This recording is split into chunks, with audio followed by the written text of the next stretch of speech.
lah Mas Solo, lihatlah Mas Solo dananya 100 juta gitu kan, lumayan lah. Iya. Ini keluar lu lihat ya. Nah, ya memang Iya, Mas Lin. baik, Bapak dan Ibu, kita udah mulai masuk. Kita mulai aja dengan resmi ya. Assalamualaikum warahmatullahi wabarakatuh. Waalaikumsalam warahmatullahi wabarakatuh. Wa ma kunna linahtadiya laula an hadanallah, syada la ilaha illallah wahdahu la syarikalah, wa asyhadu anna Muhammadan abduhu wa rasuluh la nabiyya ba'dah. Bapak-bapak dan Ibu yang semua saya hormati dan saya muliakan, kita bersyukur bahwa pada siang ini kita bertemu dengan orang-orang yang luar biasa yang menjadi pemain-pemain serius dan membawa nama Minang dan nama Indonesia ke berbagai forum, dan kita akan berdialog dengan mereka. Mereka ada yang legenda atau diva-diva di tingkat nasional, Uni Eli dan Uni Erni ya. Dan kita juga punya tokoh-tokoh kita yang mengakar di ranah ya, Makati, kemudian Dinda Edi, kemudian dia juga nanti Bu Ranti ya, yang juga anak daripada Bapak pengarang kita, robohnya surau kami, Bapak Ali Akbar Nafis ya. Jadi beliau sekarang adalah Kepala Dinas Kebudayaan yang akan bersama kita. Tapi nanti kita minta Ibu Ranti nanti untuk menyampaikan di belakang sebagai pengunci bagaimana dia menangkap dialog kita dan apa yang bisa dilakukan oleh Pemda. Kita punya juga Bapak Sastra Munarfi yang menjadi pencetus dari ide ini dalam berusaha payah membuat tor segala macam. Beliau adalah dosen senior, mudah-mudahan profesor segera ya, dari ISI Padang Panjang yang saat ini melaju dengan cepat ya di tataran pendidikan seni Indonesia. Kita juga punya ada Adinda Sastri ya, ini juga dia lama di Sumatera Barat, sekarang menjadi tokoh nasional, seorang akuntan yang luar biasa di dalam negeri ya, dan pejabat di sana, tapi dia hatinya adalah seni dan dia akan menyampaikan perjalanan dia bersama kita nanti. Kita juga akan mendengar dari tokoh-tokoh kita yang merantau, dari Pak Afdal di Amerika, ada Bu Neneng tadi dari Belanda, kemudian ada Pak Yusbar dari Malaysia, dosen senior di sana, dan juga ada Pak Indra Utama, anak dari Ibu Gusmiati Suid ya, yang luar biasa juga. Beliau tetap dia alumni INS Kayu Tanam nih, yang saya juga ikut sama-sama dengan beliau.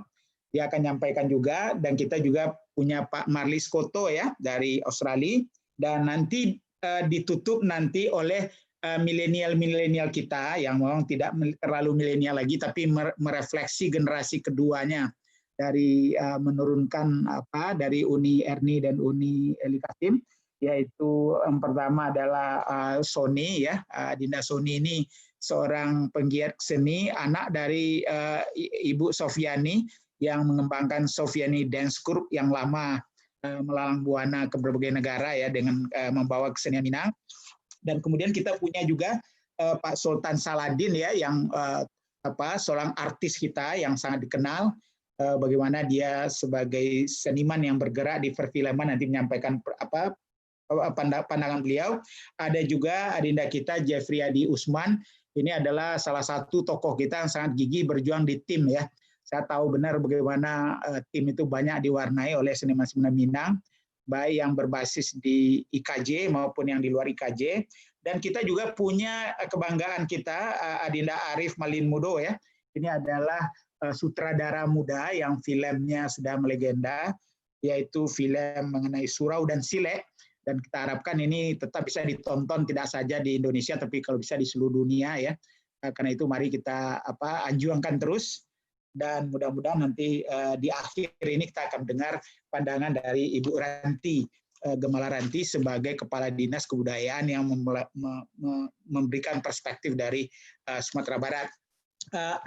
Untuk itu kita mulai dulu sambutan pendek dari Pak Burmalis Ilyas sebagai Eksekutif Director daripada Minang Diaspora Network Global. Kami persilakan Pak Burmalis. Bersiap-siap nanti Pak Surya Rosa langsung ya. Ya, terima kasih Prof. Fasih. Assalamualaikum warahmatullahi wabarakatuh. Puji syukur kehadirat Allah Subhanahu wa Waalaikumsalam taala. warahmatullahi wabarakatuh. Salawat beriring salam kita aturkan kepada junjungan kita Nabi besar Muhammad sallallahu alaihi wasallam. Yang kami hormati Prof. Fasli Jalal, Prof. Surya Rosa, Uni Eli Kasim, Uni Erni Johan, Pak Marlis, Ibu Gemala Ranti, Pak Edi Utama, dan semua narasumber kita yang berkenan hadir berbagi ilmu dan pengalaman mengenai seni dan budaya Minang saat ini. Kemudian kami atas nama pengurus Minang Diaspora Network Global mengucapkan terima kasih banyak yang sebesar-besarnya kepada Prof. Fasli Jalal dan Universitas Yarsi yang sudah bekerja sama dengan Minang Diaspora, begitu juga dengan ISI Padang Panjang, kemudian Dinas Kebudayaan Sumatera Barat. Prof. Fasli ini sangat luar biasa. Beliau selain concern dengan dunia pendidikan, beliau juga concern dengan dunia seni budaya. Karena beliau pernah menjadi Wakil Menteri Pendidikan dan Kebudayaan. Jadi beliau sangat tahu seluk-beluk pendidikan dan budaya, khususnya budaya Minang. Kita menghadapi perubahan saat ini dari tantangan global. Dulu kita menghadapi tantangan globalisasi, sekarang kita menghadapi tantangan digitalisasi. Nah, ini kalau di bahasa awak sekali ayah gadang, sekali tapian berubah. Nah, dalam diskusi caro kita, terutama seniman dan budaya Minang menghadapi perubahan yang sangat dahsyat ini. Artinya sebenarnya digitalisasi itu mulai berlaku, transformasi era revolusi industri, society 5.0, ditambah dengan era new normal mempercepat digitalisasi tersebut. Nah, dalam diskusi ini kita akan berdiskusi mengenai bagaimana cara para seniman dan budayawan Minang menghadapi situasi seperti itu. Kami juga dalam beberapa kesempatan selalu mengajak para artis dan seniman Minang untuk beradaptasi dengan digitalisasi menggunakan semua media sosial, Facebook, Instagram, bla bla dan semacamnya untuk agar tetap eksis dalam menghadapi perubahan zaman ini. Digitalisasi itu tidak hanya dalam dunia industri bisnis atau UMKM, pendidikan macam-macam, tapi di dunia seni budaya juga mau tidak mau kita harus beradaptasi dengan digitalisasi ini. Khusus mengenai peran dari Minang Diaspora, kita juga beberapa kali mengirim beberapa artis mensupport kegiatan festival Minang yang ada di Malaysia, Singapura, dan juga Belanda. Kemudian diharapkan dari diskusi ini kita akan mendapatkan sebuah konsep bagaimana seni budaya Minang itu tetap eksis dalam menghadapi perubahan yang sangat dahsyat ini. Kita nanti akan minta tanggapan dari pengalaman dari mungkin Uda Marlis ya mewakili Sydney. Mereka juga pernah melakukan pertunjukan di Opera House Sydney. Mungkin untuk Minang Belanda juga dan Eropa khususnya, mudah-mudahan kita bisa tampil di Wina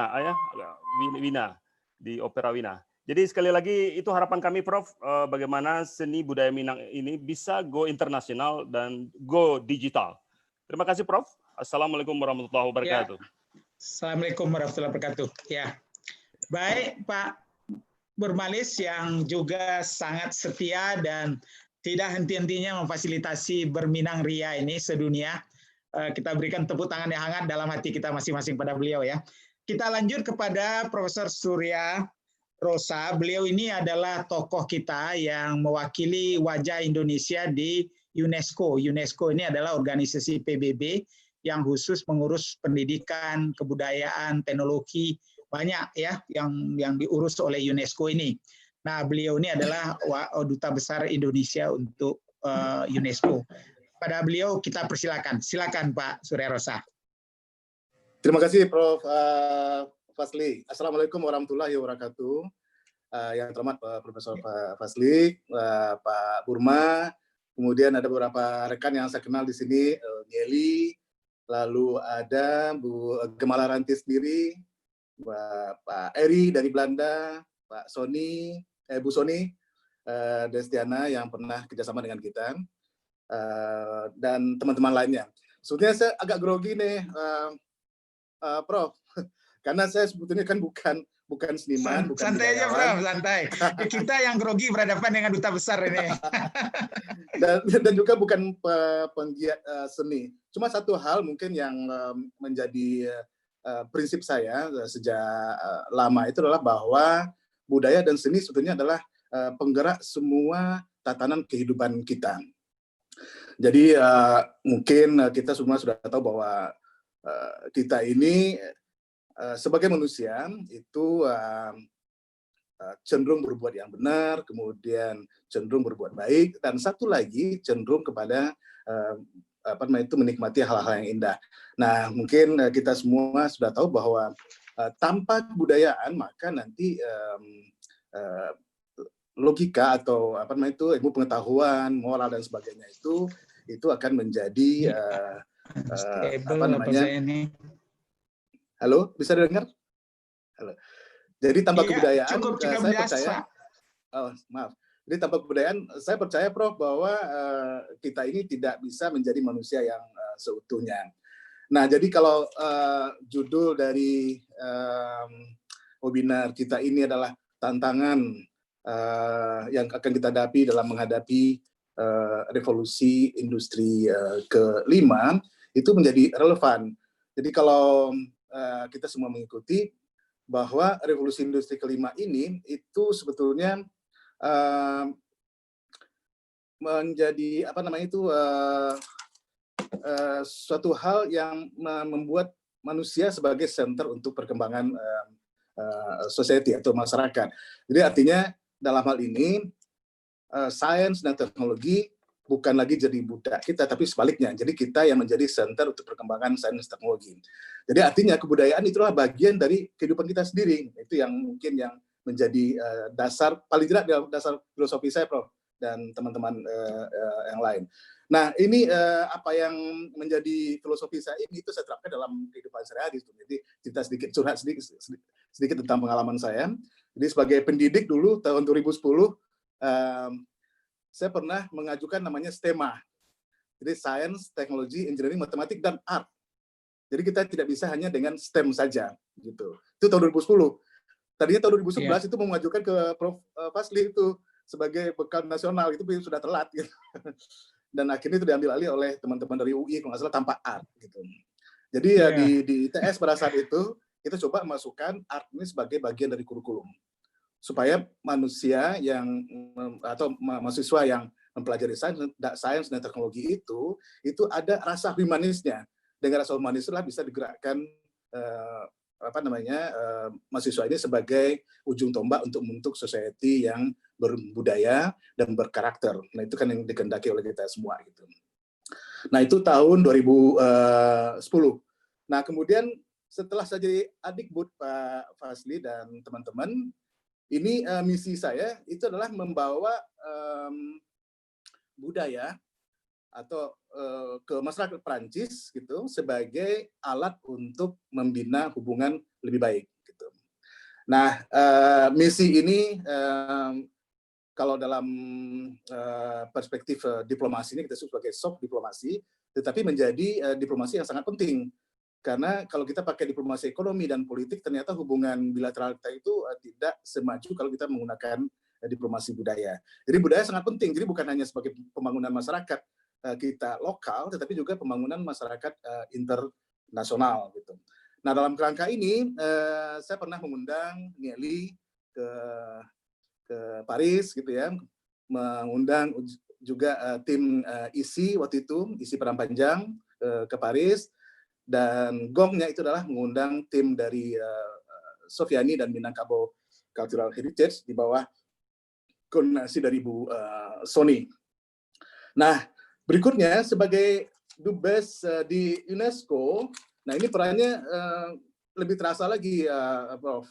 Jadi artinya ternyata UNESCO itu menjadikan budaya sebagai penggerak untuk membangun perdamaian. Jadi budaya adalah roh untuk membangun sains, komunikasi, kemudian satu lagi adalah untuk edukasinya sendiri, untuk menciptakan perdamaian dan pembangunan berkelanjutan di dunia gitu. Jadi budaya jadi sentral. Jadi kalau misalnya kita hanya mengatakan tadi bahwa budaya dan seni itu hanya sebagai pertunjukan, ini jauh lebih lebih efektif lagi mestinya. Itu adalah untuk membuat suatu nilai-nilai yang bisa dikaitkan dengan pendidikan, sains, dan komunikasi, teknologi juga gitu ya, agar nanti kita bisa bergerak mencapai masyarakat dunia yang damai dan sustainable gitu.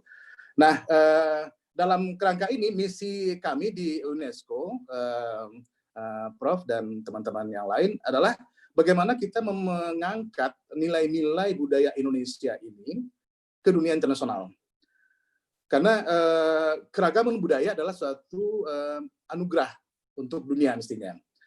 Nah, kita di Minang itu punya nilai-nilai budaya yang tidak dimiliki oleh negara-negara lain, seperti misalnya budaya-budaya seperti gotong royong, gitu ya. Kemudian respect satu sama lain, kemudian adat bersandi-sara, syarat bersandi agama dan sebagainya itu mereka nggak punya. Gitu. Dan kemudian kita juga punya sejarah atau filosofi demokrasi ya, yang tidak dipunyai oleh budaya-budaya lain yang latar belakangnya adalah feodal. Gitu.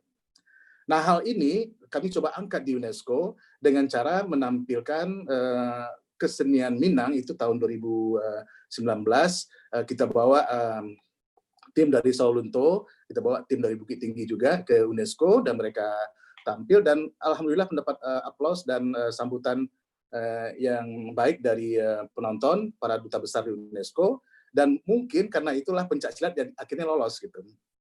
Ya, jadi diterima sebagai Intangible Cultural Heritage. Nah, tahun ini sebetulnya Prof, kami sebenarnya sudah merencanakan membawa Minang lagi gitu. Karena kita akan menginskripsi pantun dan gamelan. Nah, ini sudah berbicara dengan beberapa orang teman di Sumatera Barat gitu ya. Ada nggak yang siap? Ya, banyak yang siap gitu ya, karena banyak yang bagus. Apalagi Pak Gubernur kan suka pantun tuh. Nah, jadi mungkin itu bisa dibawa bawa ke UNESCO gitu. Dan di UNESCO kita sudah memecahkan rekor pantun beliau ya. Betul, udah 10.000. Sudah memecahkan rekor muri dan mudah-mudahan rekor dunia nanti gubernur paling banyak berpantun ya. Iya.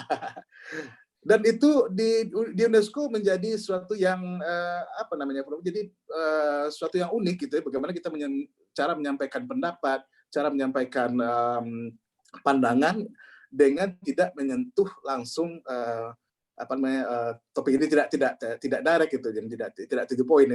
Nah, itu adalah suatu bekal diplomasi yang sampai sekarang ini itu malah dipelajari UNESCO. Jadi kalau pantun ini sebetulnya sangat potensial untuk dijadikan heritage gitu. Nah, kemudian gamelan. Gamelan ini kita baru usulkan 2021, tapi akan kita promosikan 2020 ini. Sayangnya ada COVID, Prof. Nah, begitu ada COVID, buyar semuanya. Jadi entah bagaimana caranya, mungkin nanti kita akan bikinkan film-film pendek saja. Film-film pendek, kita lagi rencanakan gitu, jadi mungkin melibatkan teman-teman juga di Indonesia. Dan itu akan kita expose ke para dubes atau masyarakat di UNESCO.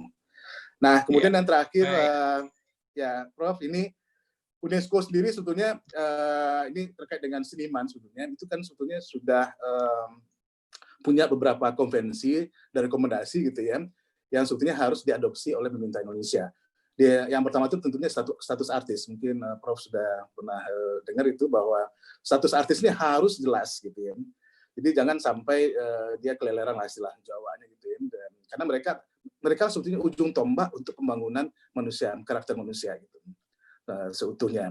Ini kalau kita bisa menyadari. Tapi saya kira nanti sekarang ini Dirjen Kebudayaan sudah mengarah ke sana, tapi mungkin belum diadopsi. Kemudian ada perlindungan ekspresi dan keragaman artis,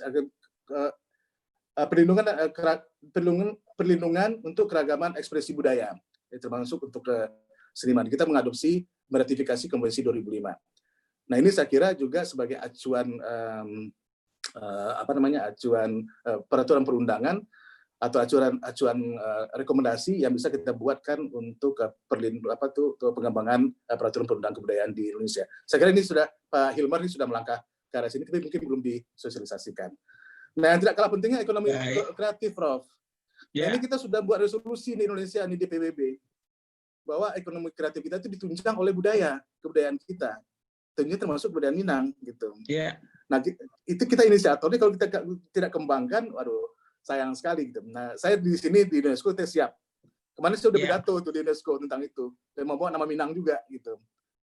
Nah, karena orang sini suka Minang dibandingkan Jawa, suka Minang dia, Prof. Suka Minang dia gitu. Ya, karena lebih dinamis gitu. Nah, yang terakhir tentunya ini menjawab tadi pertanyaan Pak Burma, tantangan ke depan itu seperti apa tentunya. Nah, apa yang harus kita lakukan untuk menjawab tantangan tersebut? Nah, ini hanya satu, Prof, kalau menurut saya itu adalah bagaimana kita mensinergikan dan mengkoordinasikan semua aktor kebudayaan, mulai dari pemerintah, masyarakat, komunitas seni, penggiat seni, ya, untuk bersama-sama merumuskan sesuatu gerakan kebudayaan berbasis kepada peraturan-peraturan pemerintah dan rekomendasi dari terutama dari UNESCO yang saya tahu. Nah, kita siap mendukung sini. Nah, harapan kami dari sini, Prof, mudah-mudahan gubernur dan wakil gubernur Sumbar terpilih nanti itu menjadikan budaya sebagai ujung tombak membangun masyarakat Sumbar. Hanya itu, Prof. Terima kasih. Wassalamualaikum warahmatullahi wabarakatuh. Waalaikumsalam warahmatullahi wabarakatuh. Terima kasih Pak Dubes. Profesor Surya Rosa ini memang luar biasa dedikasi yang terhadap Minang. Saya tahu benar sejak beliau di Paris ya, itu berminang Ria. Nanti kita dengar dari Uni Eli dan dari Ibu Ranti juga ya, bagaimana dukungan beliau. Kami doakan tetap sehat dan makin menanjak karirnya di sana, Prof. Mudah-mudahan tetaplah melalang buana di berbagai lembaga PBB nanti, insya Allah ya. Amin. Baik, insyaallah. Makasih doanya, kita Pak. lanjut ke Uni Eli. Ya, diva seni Indonesia juga. Beliau tidak terceritakan lah luar biasa apa pengabdian beliau dan jejak yang beliau tunjukkan kepada masyarakat Indonesia dan dunia. Beliau juga secara reguler dengan sanggar beliau itu mengisi acara-acara di semua benua di dunia yang saya tahu sudah puluhan tahun yang lalu. Terakhir saya dengar juga di Paris bersama Pak Surya. Jadi untuk itu kita dengar pendapat beliau bagaimana pengalaman panjang dan ke depan tuh kira-kira apa yang Uni Eli lihat dan apa nasihat Uni Eli kepada kita semua termasuk juga seniman-seniman muda kita. Kami persilakan Uni Eli dan nanti bersiap-siap Uni Erni Johan. Silakan Uni Eli. Assalamualaikum warahmatullahi wabarakatuh. Waalaikumsalam warahmatullahi wabarakatuh. Aduh, Uni jadi grogi nih kalau begini. Santai aja Uni, santai Uni. Uni kan sudah sangat biasa lah ya. Jadi begini, pengalaman Uni di bidang seni ini, terutama di bidang seni suara ini, sudah berkiprah dari tahun 60. Jadi tahun ini 60 tahun. 60 tahun ini ya. 60 tahun. Jadi sudah intan itu, tidak lagi emas itu, sudah intan apanya itu ya. Jadi dan dengan mengalirnya suasana seni ini yang Uni jalankan, jadi Uni juga membentuk suatu grup tari pada tahun 77. Dan dinamakan waktu itu sampai sekarang adalah Sang Rina Bunda. Yang memberi nama itu adalah almarhum Ibu Nelly Adamalik, ya, mantan Ibu Wakil Presiden. Ya. Jadi kiprah Uni sejak membentuk Sang Rina Bunda, Uni mendapat banyak kesempatan mengelilingi benua ini. Alhamdulillah sudah berapa negara kami kunjungi, sampai ke desa-desa seperti Eropa, Jerman itu, Uni diberi kesempatan untuk mempromosikan budaya-budaya, terutama budaya Sumatera Barat, dan mendapat kesempatan juga ke Amerika, ke Eropa Timur, ke Jepang, dan ya inilah ke Timur Tengah. Alhamdulillah mendapat sambutan yang luar biasa, dan Minangkabau, Sumatera Barat sangat dikagumi pada paksa pertunjukan kami. Dan Uni mengetahui selera-selera dari orang-orang yang luar gitu ya, orang luar. Itu mereka tuh memerlukan apa namanya penampilan-penampilan yang tidak terlalu panjang, packagingnya ya bagus, dan itu yang menyebabkan mereka itu terpukau. Dan apa namanya makin lama makin ininya tinggi gitu, iramanya. Jadi kami selalu mengolah sepulang dari luar negeri itu, Uni dengan bersama suami Uni, kebetulan almarhum suami Uni, Bidana Basir, itu mengadakan suatu evaluasi. Apa yang harus kita tampilkan, dan apa yang tren sekarang, model-model apa, warna-warna apa, yang di luar itu sedang booming. Gitu. Dan disitulah Uni belajar membentuk suatu tarian, walaupun Uni bukan koreografer, tapi Uni memberi masukan kepada koreografer, begini-begini kemauan dari luar negeri, dan warna-warna. Uni sering menonton pertunjukan di opera-opera di luar negeri, baik di Paris, Moulin Rouge, Lido, dan di Amerika. Itu jadi apa warna yang perpaduan warna, itu yang paling penting yang Uni terapkan untuk penampilan seni dan budaya Uni. Dan juga musiknya juga makin bagus gitu, tidak melupakan tradisionalnya. Nah, itulah tantangan sekarang ini kan tadi sudah dikatakan oleh Adinda Surya 5.0 gitu. Kalau menurut Uni itu bukan suatu tantangan, malahan itu untuk kesempatan buat kita untuk lebih berkreatif lagi, kreativitas lagi, dan bisa melahirkan apa-apa yang terjadi di Sumatera Barat ini, terutama adalah budaya dan seninya, karena melalui seni dan budaya ini kita dapat mempromosikan, bisa berdekatan dengan masyarakat apapun. Ya. Dan kalau bedanya dulu orang kan berbondong-bondong untuk seniman-seniman ini asal kerja atau apa. Kalau sekarang enggak. Dengan kecanggihan digital sekarang, teknologi sekarang adalah YouTube, Facebook, Instagram, banyak sekali yang membantu kita untuk meningkatkan kreativitas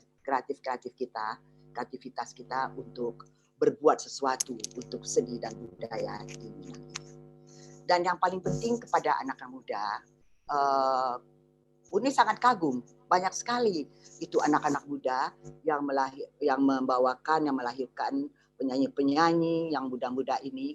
Cuman ini sayang sekali mereka itu kurang mendapat panggung, kurang mendapat mungkin bukan perhatian ya, kesempatan begitu untuk tampil di forum-forum nasional. Merasa begitu, dan kepada anak muda itu harus berkolaborasi dengan para senior-seniornya. Bagaimana untuk bisa bertanya apa yang akan kami tampilkan ini, atau benarkah, pantaskah gitu. Dan Uni harapkan mereka-mereka yang anak-anak muda, generasi muda ini bisa tampil di nasional. Jadi mereka harus dapat panggung, apakah TV, apakah tampil di mana, begitu. Ya bisa dinikmati.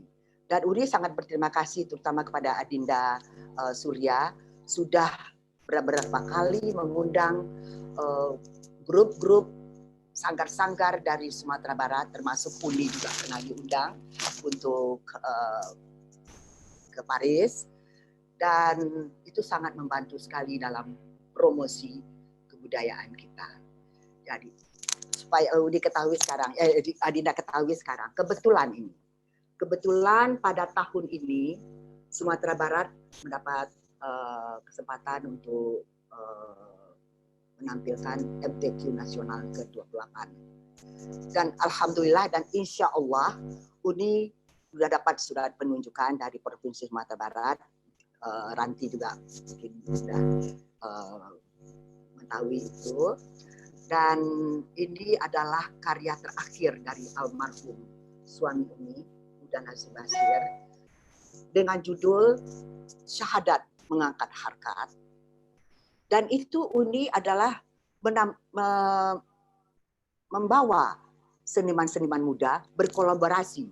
Kan bukan Uni aja yang bisa untuk mengadakan acara itu, tapi Uni kolaborasi dengan generasi-generasi muda, koreografer muda, penari-penari yang di Sumatera Barat untuk bisa mensukseskan pembukaan dan penutupan MTQ ke-28 ini. Karena tahun 83 itu dulu juga kebetulan Uda Nazif dan Umi yang mengadakan untuk pembukaan MTQ ke-28 dan sukses, insya Allah sampai sekarang masih disebut orang. Insya Allah. Baik. Baik, Uni. Terima kasih banyak Uni Eli atas segala. Tantangan itu kapan aja datang deh. Tapi bagaimana kita harus mengejar tantangan itu dan harus kita lebih aktif lagi dan lebih mengadakan suatu pembaharuan. Ya.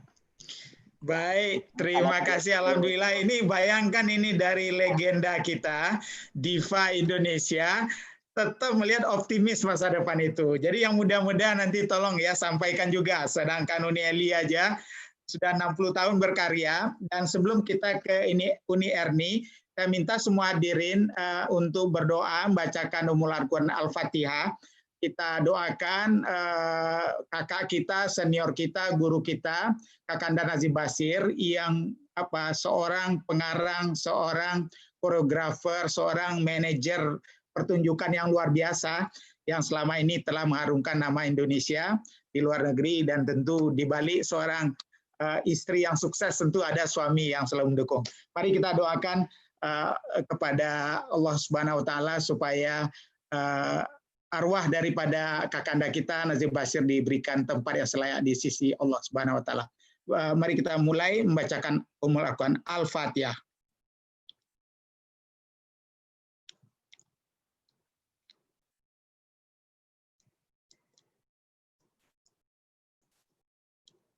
Amin amin ya rabbal alamin. Baik, kita beranjak ke diva dan legenda berikutnya. Uni Erni Johan, yang siapa yang tidak kenal dengan lagu Teluk Bayur, dan beliau ini orang Minang yang membawa nuansa Minang dan sekarang masih aktif berkesenian. Kita akan mendengar pandangan-pandangan beliau terhadap tantangan yang dihadapi oleh seniman-seniman Minang maupun juga seniman nasional di era revolusi industri 4.0 dan Society 5.0 dan juga New Normal yang membuat kita tergantung dengan digital. Kami persilakan kepada Uni Erni Johan. Assalamualaikum warahmatullahi wabarakatuh. Selamat siang warahmatullahi wabarakatuh. Kepada semuanya, saya nggak hafal semua. Kalau lagu gampang ya ngafalin, tapi ini tokoh-tokoh Minang yang luar biasa. Especially hello Uni Eli Kasimo. Why do I call her Uni Eli Kasimo? Karena waktu kami keliling tur Eropa waktu itu di Italia, Uni Eli namanya bukan Eli Kasim, Eli Kasimo. You know, everything like kalau bahasa Italia semua kayak gitu. But it was fun. Uni Eli bersyukur banget ya bisa ada berapa kali pergi dengan Uni Eli. Dan menurut Uni Eli bukan mentang-mentang ini ada Uni Eli, but she is the only one, dan kita bangga. Kita, rasanya kepingin apa gitu loh dari Provinsi Sumatera Barat. Mungkin suatu, karena nggak mungkin Uni Eli ataupun almarhum Uda Nazif tergantikan. No, they are both like apa ya, udah couple yang nggak bisa dipisahkan. Dan luar biasa, ide-ide yang cemerlang. Dan nomor satu yang Uni Eli alami yaitu kita kalau mau maju, number one is disiplin. Kalau nggak ada disiplin, nggak mungkin kita bisa meraih apa yang kita sudah. Jadi kita banyak bersyukur kepada Allah untuk segala sesuatu. Karena kita nggak pernah tahu apa yang akan terjadi 5 minutes ahead, ya 5 menit ke depan kita nggak pernah tahu. Jadi kita mensyukuri, dan dalam keadaan sekarang kebanyakan orang masih di lockdown, dan teknologi sudah canggih, sudah apa ya, kita menyesuaikan aja. Asal kita nggak lepas daripada kepribadian kita, dan kita selalu ingat kemana kita pergi. Kita nggak, alhamdulillah kita orang Minang. Apa ya, ada rasa nggak tahu ya, bukan not to nggak menghargai suku-suku lain, tapi kalau kita belajar sejarah luar biasa di Indonesia ini, kalau boleh kita nggak ngomong sukuisme, but it is a fact. Jadi orang-orang yang dari Sumatera Barat, they really got the brains, bukan karena makan gulai otak ya, but they really are smart gitu. Di samping itu orang Sumatera Utara juga pintar-pintar gitu. Well anyway, semua orang boleh pintar, tapi kalau kita, yang penting kita harus menyesuaikan apapun, apa porsi kita. Gitu. Jadi untuk seseorang yang dibilang sukses itu apa? Tanda tanya kan. I mean, sukses itu dilihat dari segi mana dulu gitu kan. Nggak boleh lekas puas, cuman kita harus selalu ingat, berjuanglah untuk nasibmu, tapi terimalah takdirmu. So we have our limitations. Kita nggak mungkin bisa melewati semua, karena itu semua Allah punya kuasa. Jadi selama peran kita, seperti Uniali dan Uniari juga di sini, kita mungkin sering kita rewind sejarah hidup kita lihat ke belakang, betapa kita sangat bersyukur pada Allah. Because what we have achieved now, I mean, it's really a blessing dari Allah ya. Kita bisa apa adanya sekarang ini karena kemarin-kemarin. Nah, tapi yang penting sisa hidup ini kalau bisa kita jaga kesehatan dan kita selalu berguna untuk seluruh lingkungan kita, seluruh masyarakat. Ya memang kalau artis seniman zaman dulu, zaman Uniali, Tante Titi Puspa dan semuanya itu yang legend-legend semua beda sekali. Zaman dulu kita nggak perlu pakai iklan, directly kalau kita ada hit ada apa langsung dikenal langsung di apa. Nah kalau sekarang nggak semudah itu, dan it needs perjuangan and yes really a will ya di dalam hati kita. Kalau nawa itu kita baik, insya Allah ya saya rasa gitu. Dan I don't know, saya mesti banyak bersyukur pada Allah. Artinya alhamdulillah dengan lagu Teluk Bayur yang lagunya tuh gampang sekali ya, cuma lagu yang gimana, tapi dengan lagu itu Uni Erni merupakan penyanyi Indonesia pertama yang mendapat piringan emas saat itu tahun 65. Dia sangat bersyukur. Dan juga perjalanan Uni Erni sudah 60 tahun dalam bidang seni. Beda tipis kalau Ambo 58 tahun baru berkiprah di bidang seni, ya film juga dan sebagainya. But anyway, yang Uni Erni mau sampaikan, kita jangan terlalu gampang puas, tapi jangan juga putus asa. So we have to think of something. Jadi memang nggak ada salahnya kapan-kapan, misalkan Uneli sama Unerni sama Bur Malis, kita adakan pertemuan ya, kita datang apa ke rumah Uneli ya sambil silaturahmi. We'll think or we write apa ideas kita itu apa gitu. What can we do artinya? Karena kita yakin loh bahwa Indonesia ini kita negara yang kaya raya, seni budayanya juga, kandungan geologisnya semuanya, we are a very rich nation. Tapi bagaimana mempertahankan? I don't like politics, but you have to know about it. So no politics, okay. But anyway, kita harus bisa survive during this time of lockdown. I mean, sometimes Mary suka nangis gitu lihat keadaan rakyat kita gini. They're all sufferings, they're semuanya kelaparan semua. Jadi kadang-kadang kalau dipikir orang meninggal bukan hanya karena corona apa corona, bukan, but because they have nothing to eat. Mereka nggak punya apa-apa lagi. So maksud Uni kita harus lebih giat lagi di bidang sosial dalam keadaan yang seperti ini. Let's make apa ya, yang pokoknya bisa menghasilkan, kita bisa sumbang ke mereka itu. Kasihan, kita masih bersyukur. Masih bisa makan, bisa napas, masih bisa tidur, ada aircon. Tapi mereka gimana yang di kolong jembatan, yang di apa? And they are our people. Mereka saudara kita semua sebangsa setanah air. So I think dengan pertemuan seperti ini, walaupun dengan Zoom. So this is the first time I do a meeting with the Zoom because I'm really gaptek ya.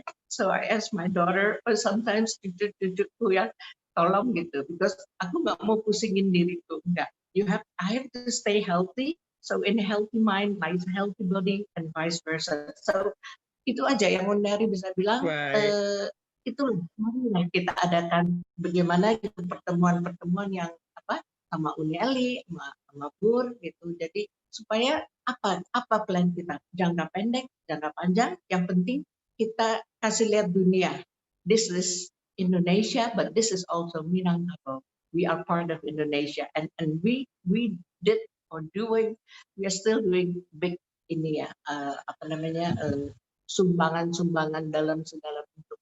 Itu aja. Jadi ya mudah-mudahan. So I'm not a good speaker, but I can talk very fast. Bisa ngomong cepat sekali, dia seorang Padang ya. So anyway, I'm proud to be orang Minang. I'm proud and apa yang ada di Uni Erni ataupun Uni Ali bisa hidup kita ini. Marilah kita bersama-sama, kita rangkul, kita jual Indonesia ke dunia, tapi khususnya Minangnya. Jadi people know gitu, oh Minangkabau, oh Minang is so great. Bahkan saya punya ponakan, anaknya dikasih nama Sumatra. Dia ibunya, tantenya Mami, bapaknya orang Australia. Tapi she is proud to be ada darah Indonesia, di darah Minang. Pinter bahasa Minang. Pinter di mana dia berada, dia bahasa ini, bahasa itu, semua dia bisa. So think of it, kita harus ya, kita semua kita jadi satu, semua seniman tua muda, no problem. Yang penting kita bisa menyumbangkan apa yang kita bisa untuk supaya dunia ini artinya yang melalui seni budaya bisa lebih maju lagi, insya Allah di tahun-tahun mendatang. Terima kasih Uni. Terima kasih banyak Uni Erni. Waalaikumsalam. Luar biasa ya. Uni Erni kok tambah muda aja. Apa rahasianya tuh nih? Karena inner beauty juga kali ya.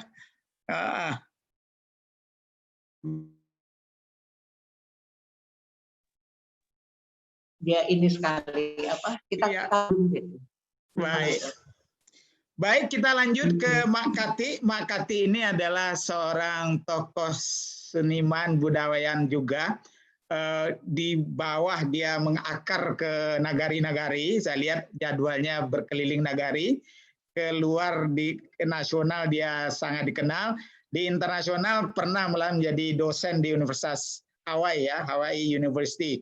Jadi kita minta nih pada Mak Kati, silakan Mak Kati bersiap-siap nanti habis itu Pak Sastra dan Pak Edi Utama ya. Kami persilakan Mak Kati.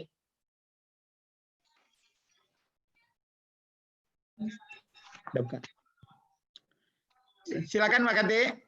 Dikasih bukan kok dulu, Mas. Aduh.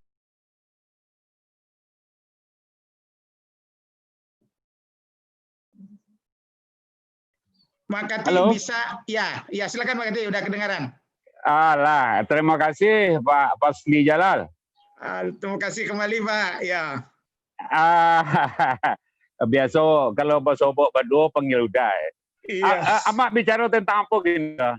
Ya, Amak mencari pengalaman Amak yang panjang dan ke depan dengan adanya perubahan teknologi dan juga karena new normal ko kira-kira bentuk berkesenian awak sehingga kesenian Minang ko tetap eksis di dalam negeri, di ranah sendiri dan di luar sampai ke mancanegara seperti Mak Kati sembar luaskan. Assalamualaikum. Silakan Mak Kati. Ya kalau persoalan ke luar negeri itu di belakangnya ada Bung Edi Utama. Free officer keberangkatan Hamburg ke Hawaii University itu adalah makan tangannya Bung Edi Utama, itu yang pasti, tidak bisa dipungkiri. Dan Ambo pun sebagai pelaku seni di kampung tidak ingin nak tinggi dari pucuk atau nak gadang dari batang atau ari tarang awak nak dahulu tuh. Jadi Bung Edi Utama itu salah seorang orang yang pernah mempopulerkan Ambo menurut cara pandangan hari kini gitu. Ketika bicara pengalaman, rasanya dari banyak kita warga Minang hari ini, beri maaf Ambo boleh bahasa tekan boleh pilih saja Mak Kati, boleh. Pada keritiang lo lidah gua. Iya. Lanjut Mak Kati. Pengalaman yang Ambo baca keliling nagari di tahun 2018-2019 itu hampir 65% nagari yang berturut di Minangkabau, di Sumatera Barat hari ini, yang terjadi di lapangan, baik itu penghulu, baik itu KAN, baik itu LKAM, itu kerisauan. Hanya risau dan hanya berretorika Minang tu hebat. Malah terakhir, nan Ambo risaukan itu, dan Ambo coba membahasnya dalam bentuk lain, banyak mereka mengecewakan orang Minang itu hebat. Di antara 7 pendiri Indonesia NKRI seperti yang dibaca Uni Erni tadi, itu 5 orang Minang. ketika dibicara bentuk itu, olah orang membicarakan orang itulah merasa hebat. Tapi alun ada seorang profesor di Unan pun yang meneliti ke bawah, ke akar, dengan apa orang Minang itu digangkan. Apokoknya satu menangguk lawa, apokoknya satu manjalo, apokoknya satu main tapak lele, apokoknya satu main cak mimin. Mereka tidak teliti kok kenapa mereka jadi dewasa, kenapa mereka jadi besar. Mereka tidak meneliti ini. Apa menyamakan serupa Pak Hatta. Paya wak ke Batu Ampah, ketika ambo cuba saketek menelisik orang nan dakek-dakek di situ, rupanya beliau ikut dengan permainan anak nagari dan segala macam, walaupun mengaji, jo beraja itu beliau tidak tinggalkan, tapi tetap bermain. Serupa yang terjadi hari ini, yang alami, ketika terjadi di sekolah PAUD. Ambo hubungkan dengan Pak Hatta masa kecil. Di sekolah PAUD anak-anak disuruh membaca. Menurut pengamatan ambo, di kombo bicara jo orang tua di nagari, mestinya PAUD JTK itu lebih banyak mengenal alam.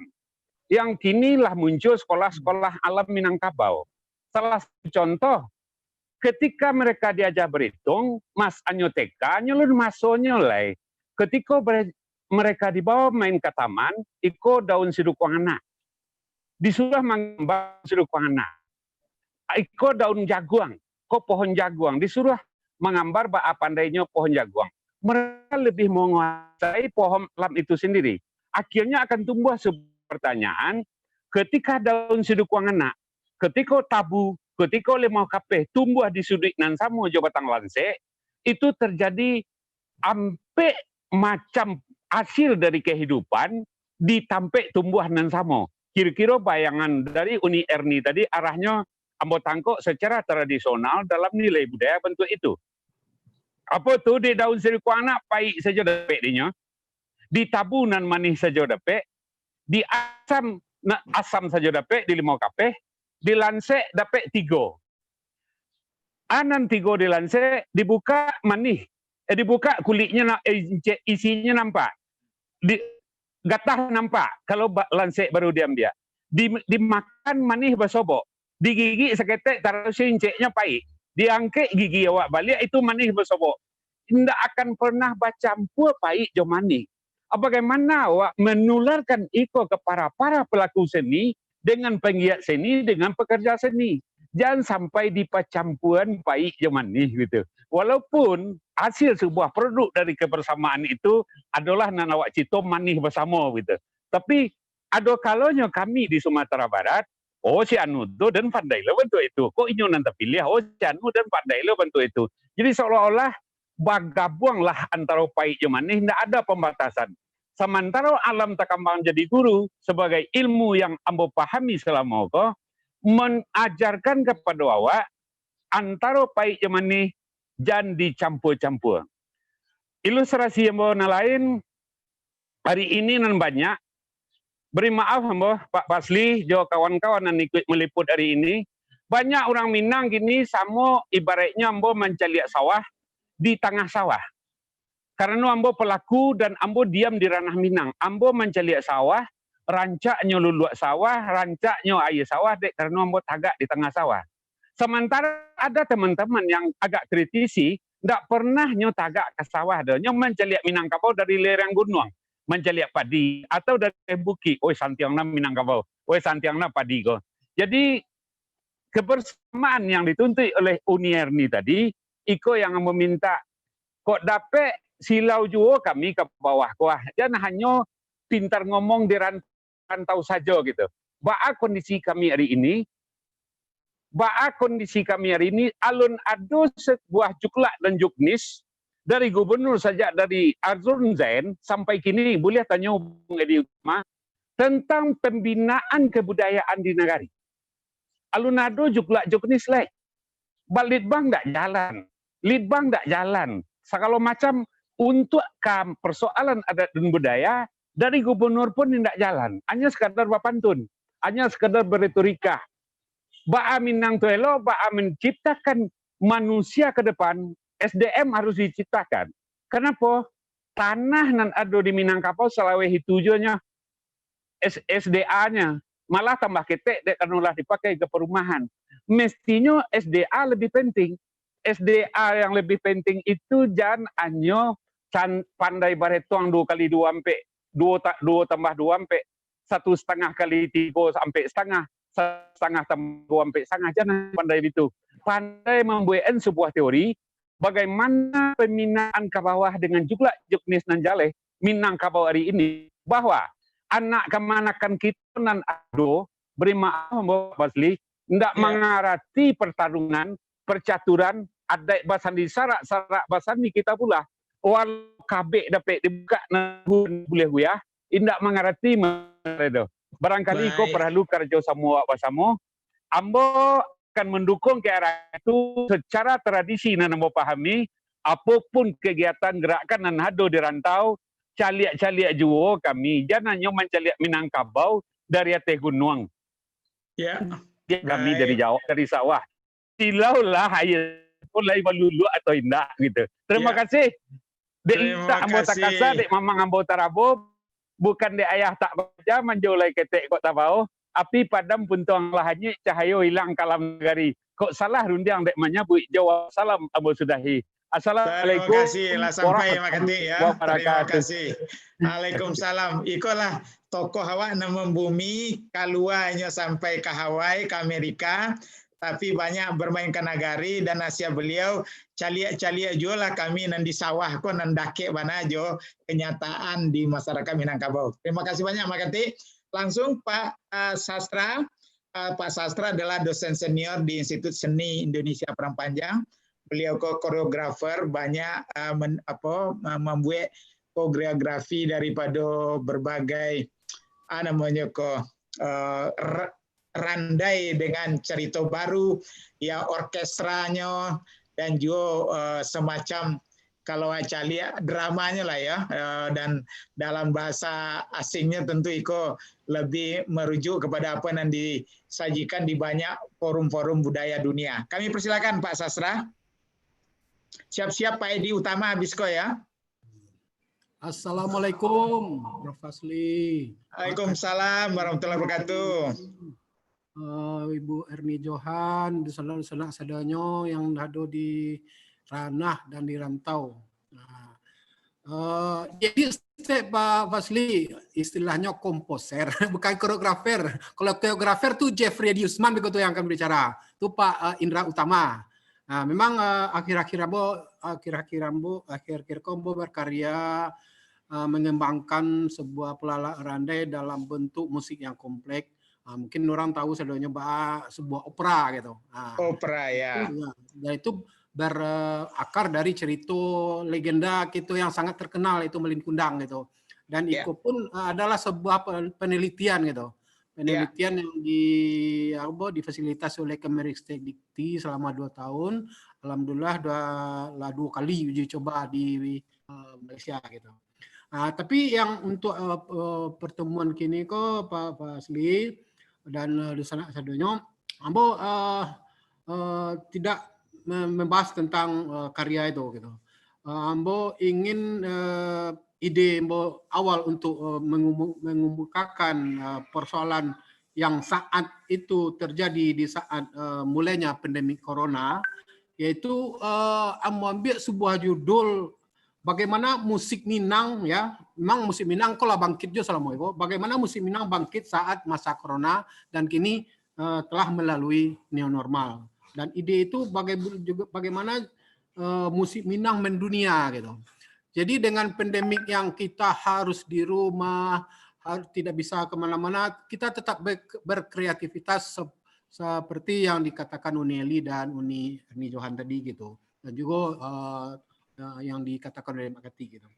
Jadi permasalahan yang bukan permasalahan ya, kondisi yang ambo hadapi di Kampuang ini ya, itu dengan tidak adanya diberhentikan, dilarang pesta-pesta kecil gitu, pesta-pesta barale bagi seniman-seniman yang hidupnya dari pakan ke pakan lah istilahnya. Jadi bagaimana di masa new normal ini kita bangkit gitu. Jadi istilahnya kebangkitan musik di masa pandemi ini bukan para seniman, para penggiat seni itu lalu tidur, tapi enggak, tapi tetap berkarya gitu. Tetap berkarya dan menghasilkan karya-karya yang bagus. Tapi hal itu tidak menyentuh ke seniman-seniman kecil gitu. Seniman-seniman yang hidupnya dari pakan ke pakan tadi gitu. Jadi Ambo memberikan usulan atau memberikan sebuah pendapat bagaimana kita menyikapi jalan keluar untuk sebuah pertunjukan-pertunjukan yang bisa dimanfaatkan secara online gitu. Mungkin bagi orang rantau sendiri, mungkin adalah lama tidak pulang, mungkin inyo taraga menceli orang bahasa luang berdendang gitu. Kalau makati sekolah biasa, kami sekolah biasa menceli kan, walaupun di masa corona itu tidak dojo aku dihentikan sementara gitu. Tapi dengan konsep webinar yang telah menjamur, live streaming sudah mulai gitu kan. Bagaimana konsep pertunjukan interaktif secara online ini kita adokan, kita fasilitasi, kita cari caranya pertunjukan yang dari level yang dari bawah itu bisa dinikmati oleh sakasadonyo gitu. Jadi memang kini kok sebagian musik pencipta Minang bisa berkarya di YouTube kan, tapi tentu tidak mengena ke seluruh masyarakat, seluruh pencipta seni atau istilahnya seniman-seniman yang tidak bisa mengikuti teknologi gitu. Jadi kami mengharapkan, Ambo sendiri mengharapkan bagaimana kita mencarikan solusi menyentuh seniman-seniman yang Ambo tanda kutip mau sampaikan tadi yang hidupnya ke pakan itu, kita fasilitasi sebuah pertunjukan yang online gitu, interaktif gitu. Bisa saja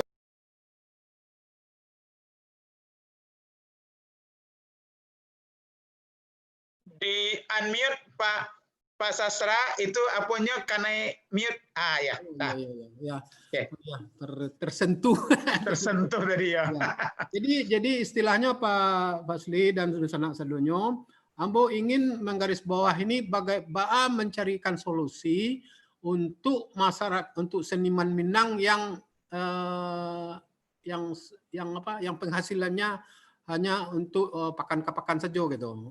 Jadi dan ini mungkin barangkali bisa kita buat format bagaimana bagusnya gitu kan, bagaimana bagusnya bisa orang rantau menikmati juga. Tapi yang fasilitas yang Ambo kemukakan di sini di diskusi kok, caranya Minang diaspora mencarikan penonton. Penonton online maksudnya lagi kan. Memang para seniman sudah mencoba live streaming, itu tidak terlalu banyak hasilnya gitu kan, bagi yang tahu saja, bagi yang ikut grup saja. Tapi dengan Minang diaspora yang telah global, yang telah mendunia istilahnya, bisa mencarikan penonton dan difasilitasi atau dibuat sebuah konsep pertunjukan online di ranah dan di rantau. Bukan di kampung saja pertunjukan, juga di rantau gitu. Barangkali ada mungkin kawan-kawan lain nanti mungkin akan berbicara juga bagaimana pertunjukan di rantau saat ini kondisinya saat pandemi corona gitu. Jadi istilahnya untuk kedepannya hal ini bagi karya-karya yang ditampilkan nanti kan akan kita pilih, akan kita saring, akan kita nampak karya-karya yang bagus, dan ke depannya berarti karya-karya ini bisa kita tampilkan ke luar negeri sebagai duta budaya seperti yang dibicarakan oleh Unili dan Pak Surya tadi gitu. Jadi itu yang kan di sini Pak Fasli di konsep pertunjukan yang dari ranah dan dirantau saat pandemi corona itu. Terima kasih Pak Fasli. Assalamualaikum warahmatullahi wabarakatuh. Waalaikumsalam warahmatullahi wabarakatuh. Terima kasih Pak Sastra. Ya, ide besar pertama bisa kawak menggetarkan pertunjukan seni Minang dengan online ya. Kemudian memfasilitasi pertunjukan seni melalui online dari seniman-seniman awak yang dulu dari pasar ke pasar, tapi kini akseskan lebih luas ke online seluruh Indonesia dan seluruh dunia. Tapi ada juga sumbangan dari yang pemirsa nanti, sehingga sedikit banyaknya mengalir juga kegiatan mereka dan ekonomi mereka. Bagus, nanti kita diskusikan nanti. Beko di belakang ada Bu Gemalaranti. Pak Edi Utama, silakan, dan siap-siap habis ini Pak Ali Umar, yang beliau ini lupa tadi memperkenalkan, beliau adalah pematung kita yang luar biasa dari Jogja. Nanti beliau akan perkenalkan diri sedikit. Kami persilakan dulu Pak Edi, nanti bersiap-siap Pak Ali Umar. Kami persilakan. Terima kasih, Nafas.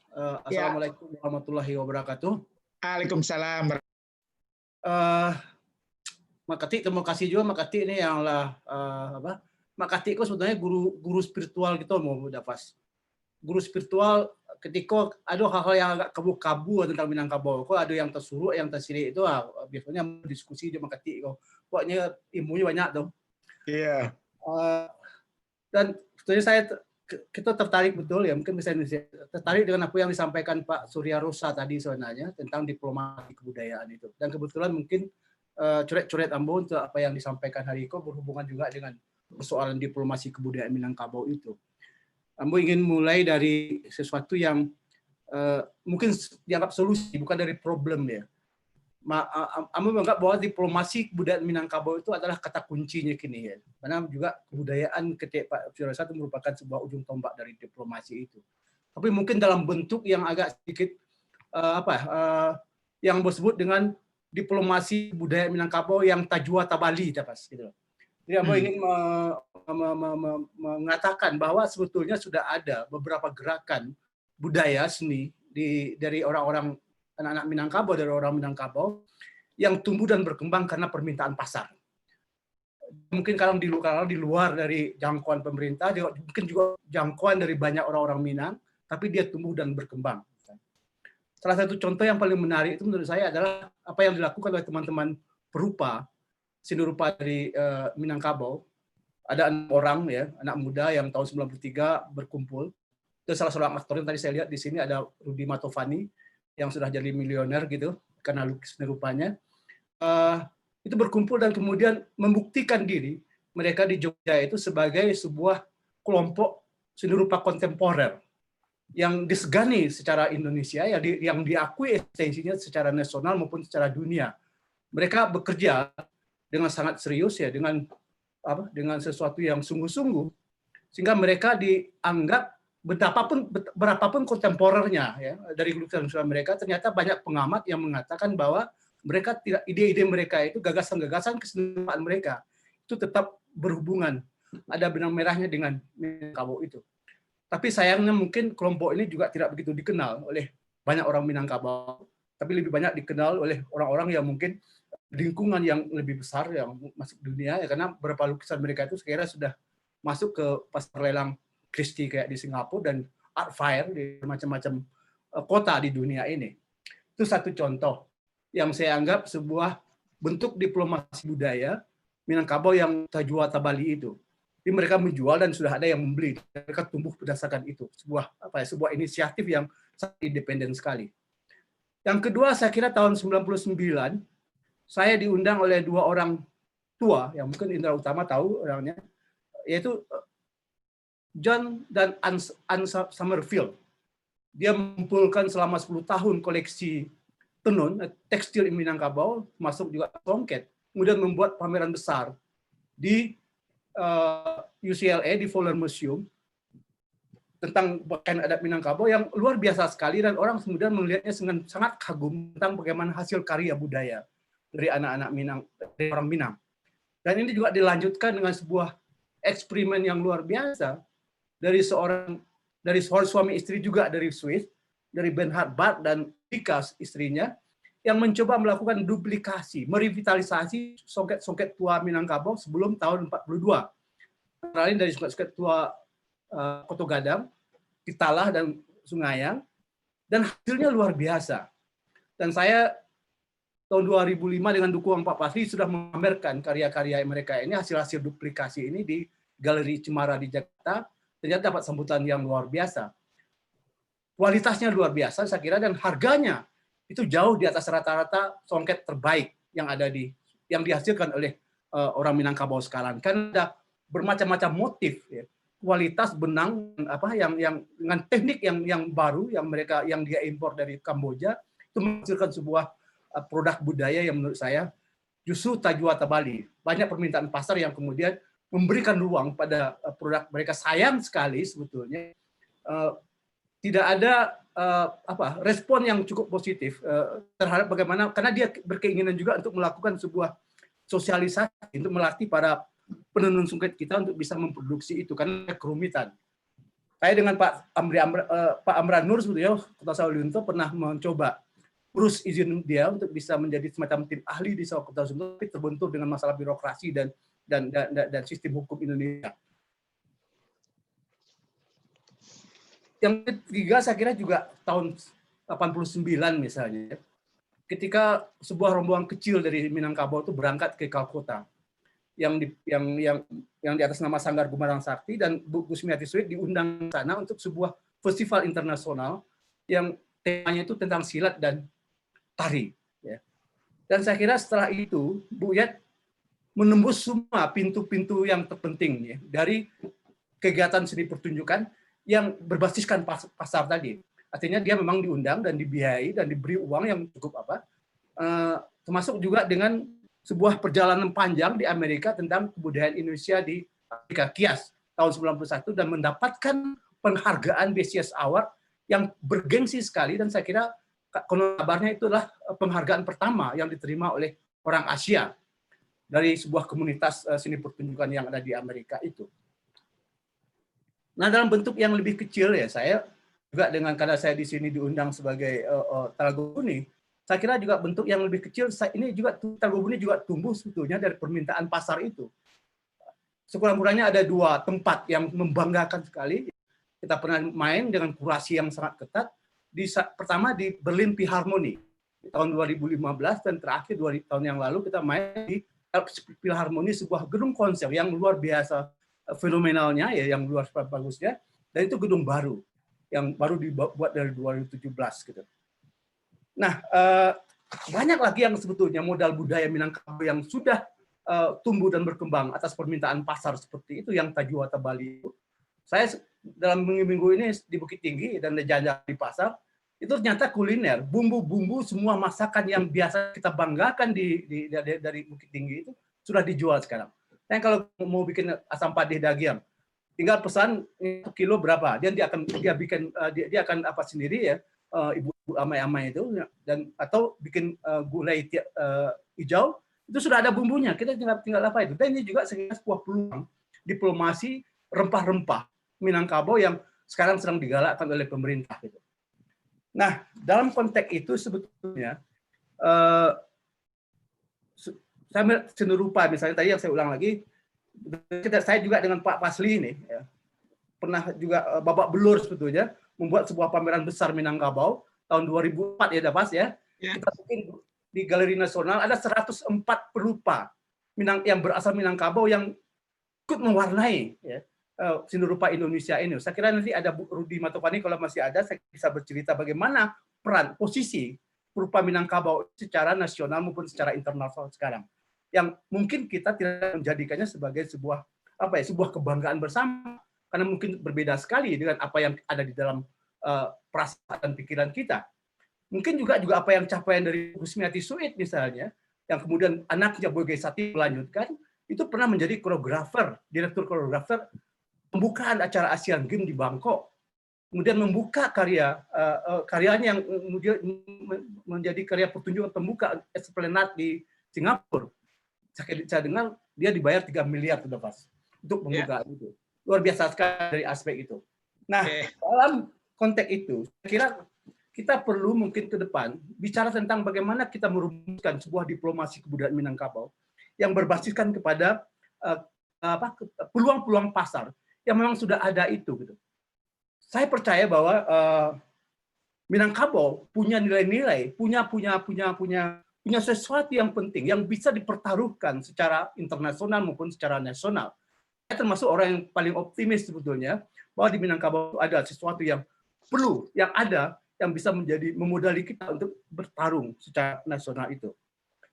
Nah, mungkin kalau ada tambahan di Sumatera Barat yang perlu dilakukan, saya kira, mungkin kalau istilahnya pepatah Minang, tabang tampek batumpu, inggok tampek macakam. Mungkin perlu kita misalnya membuat sebuah galeri atau sebuah museum seni rupa misalnya yang menjelaskan tentang sejarah bagaimana potensi seni rupa Sumatera Barat ini yang sudah diteliti dengan sangat serius almarhum Profesor Jeffrey Hartler dari Berkeley tentang sejarah pemikiran intelektual Minangkabau berdasarkan dari seni rupa itu. Jadi sudah menjadi sebuah bagian dari pertarungan wacana dunia itu. Oke. Dan yang lain-lainnya. Saya kira itu saja, Mas. Dan saya kira juga perlu museum songket tekstil yang kita bisa buktikan bahwa Minangkabau punya. Tapi sayangnya koleksi terbaik kita sekarang tentang songket ini sudah ada di Amerika atau di mana-mana saja. Dan kita tidak memelihara warisan itu sebagai sebuah yang berharga untuk membangkitkan kepercayaan diri kita dan kecintaan kita terhadap Minangkabau itu. Baik. Terima kasih. Terima kasih Adinda Edi, ini seniman kita yang sudah malang melintang di mana-mana ya, dan berkali-kali diundang oleh Pak Jokowi untuk memberikan masukan tentang peta jalan kebudayaan nasional. Kita lanjut dulu kepada Bapak Ali Umar, pematung kita, dan bersiap-siap Adinda Sastri nanti ya, Sastri Bakri. Kami persilakan Pak Ali Umar. Ya, Assalamualaikum warahmatullahi wabarakatuh. Selamat siang. Waalaikumsalam. Bapak-bapak, ibu-ibu, tokoh-tokoh Minang, Unile Kasim, Unil Erni Johan. Ambo sekampuang jauh Unile Kasim, ambo kuretajinya di Pariaman. Jadi bicara soal seni rupa, menyambung dari Pak Edi Utama tadi. Jadi di Jogja sebenarnya di Jogja ini sebetulnya itu ratusan perupa-perupa yang setiap tahun masuk ke Jogja dari SMSR Padang.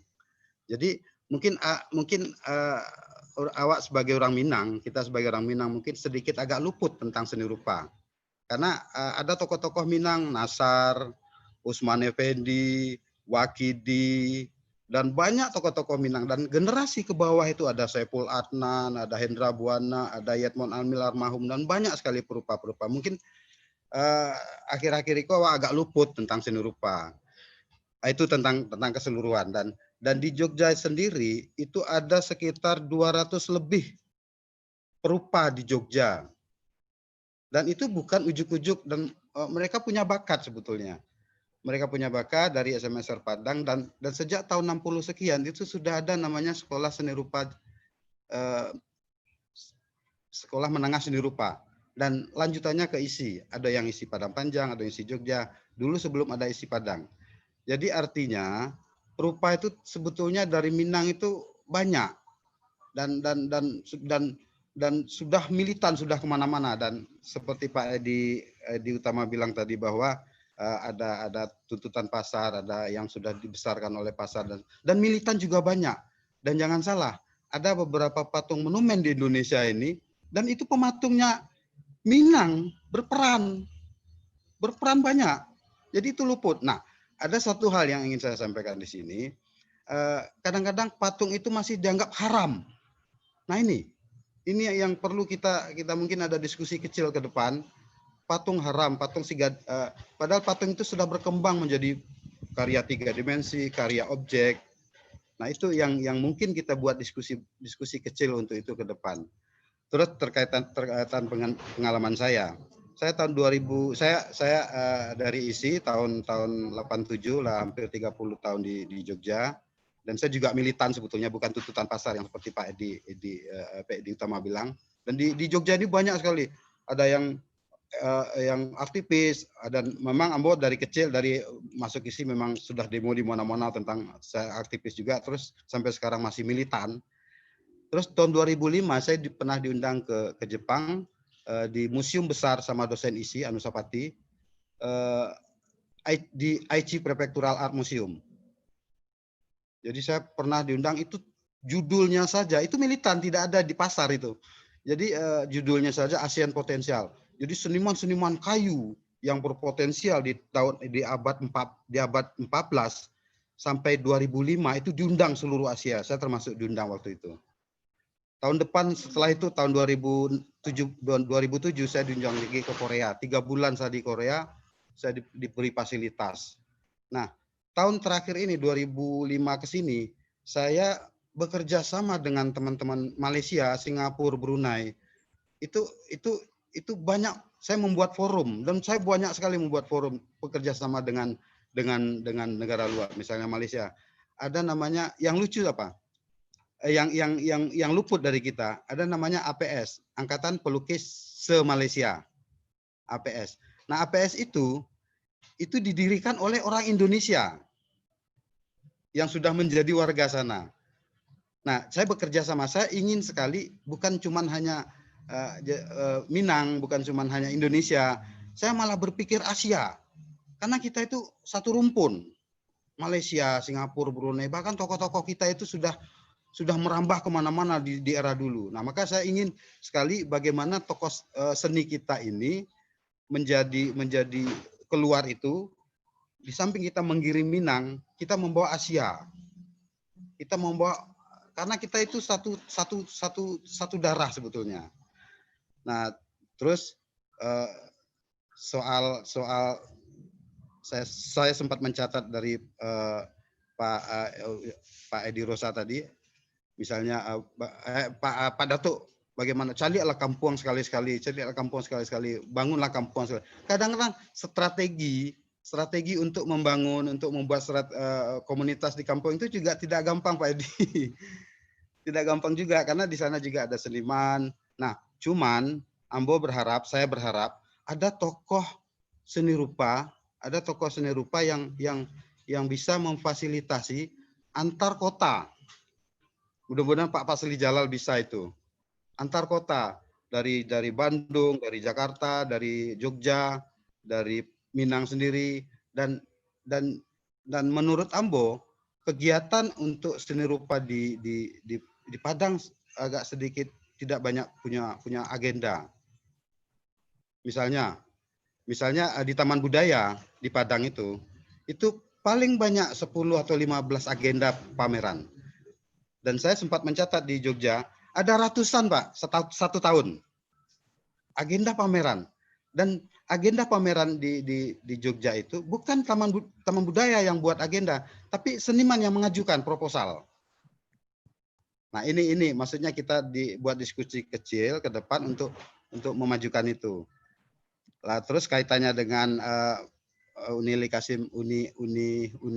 Kasim bicara tadi soal apa tadi itu,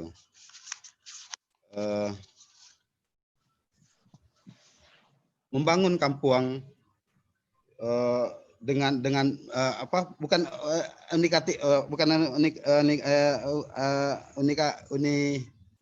Eli Kasim, tapi Uni Johan.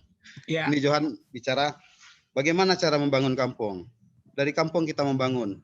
Nah, jadi ini sebetulnya dari forum-forum itu strategi sebetulnya. Strategi yang kita akan buat, apalagi di Padang Panjang sudah ada isi, sudah ada tokoh-tokoh seninya.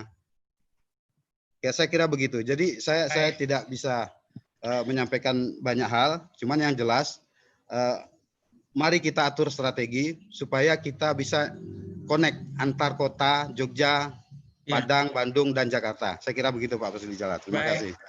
Terima kasih, Pak Umar. Salam untuk kawan-kawan di Jogja ya. Ambo berkali-kali hadir di sini sejak dari Formisi ya, Forum Mahasiswa ISI. Forum ISI. Anggotanya kemudian setiap tahun mereka melakukan kegiatan luar biasa Jogja ya. Mulai Hendra ya, Alfi segala macam di sini ya, yang muda-muda yang luar biasa. Jadi poros tadi itu bagus sekali itu Pak Ali. Jadi poros Jogja, poros Jakarta, mungkin Bandung dan mungkin mulai berkembang juga, dan Padang. Minimal sampai itu saja YDN dulu dan gue agenda bersama saling menganjurkan dan makin lama makin detail ya, saling mempekayo. Nah, mudah-mudahan wadangan nanti pendapat dari Ibu Ranti nanti ya, Kepala Dinas Kebudayaan Pak. Baik, kita lanjut dulu kepada Ibu Sastri ya. beliau ini adalah unik sekali. Dia akuntan, dia sangat canggih dalam memeriksa good governance di pemerintahan. Bekerja lama di Sumatera Barat, salah satu dari sedikit orang daerah yang dipercaya menjadi eselon 2 di Kementerian Dalam Negeri, dan kemudian menjadi Widyaiswara karena tetap apanya dibutuhkan, dan dari awal seorang aktivis pergerakan perempuan dan juga sangat cinta dengan kesenian kebudayaan. Kami persilakan Ibu Sastri. Baik, terima kasih banyak Profesor Fasli Jalal. Terima kasih atas kesempatan diberi kesempatan bicara di situ. Ragus ketek Prof. Santai aja. Bantu bagi ceramah para pejabat dalam negeri aja nanti.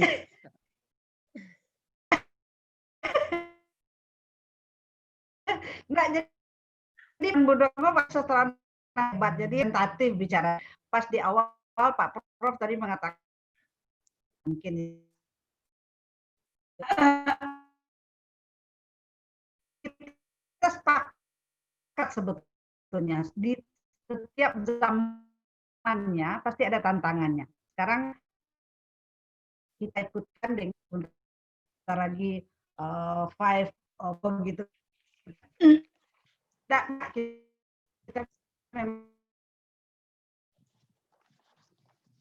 menguasai teknologi, jualan barang dan jasa pun sekarang sudah pakai kecerdasan bantuan itu gitu.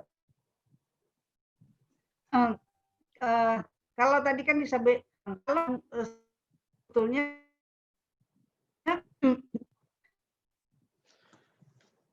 teknologi meningkatkan akan proses dunia sastra bagi banyak sastrawan.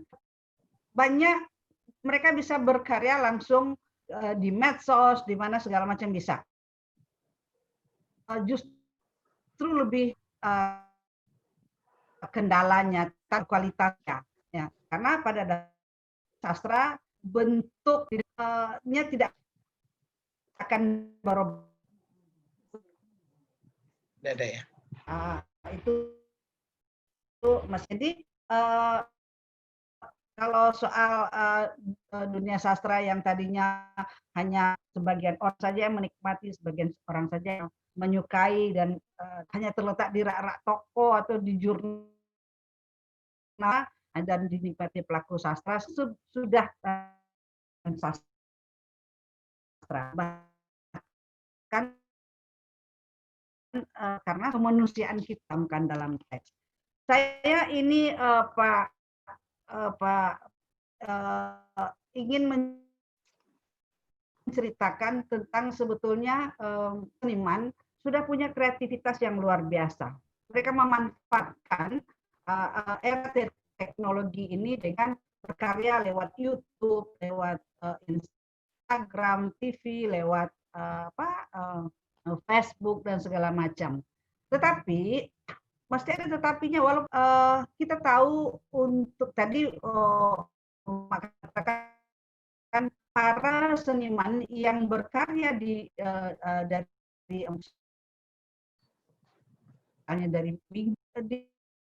era corona ini menjadi pendapatan hidup mereka tergantung dari situ.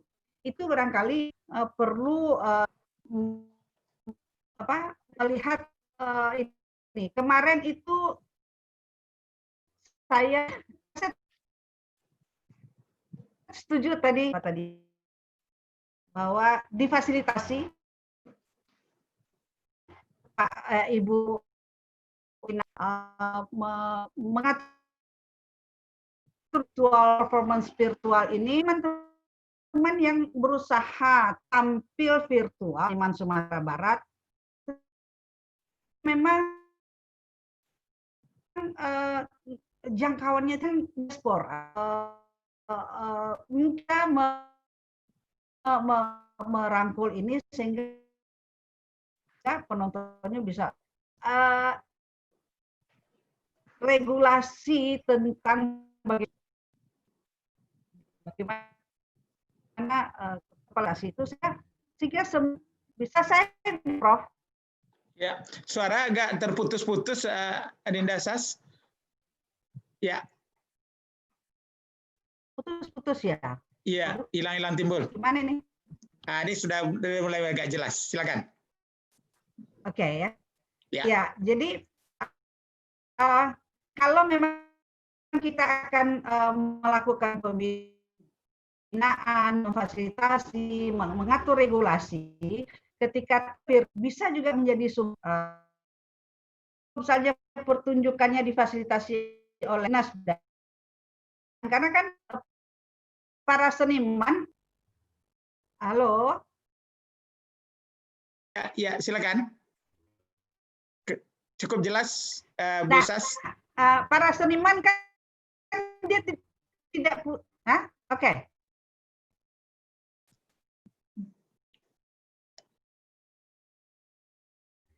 Para seniman tidak punya fasilitas untuk tampil virtual. Karena untuk memakai Zoom saja dengan kapasitas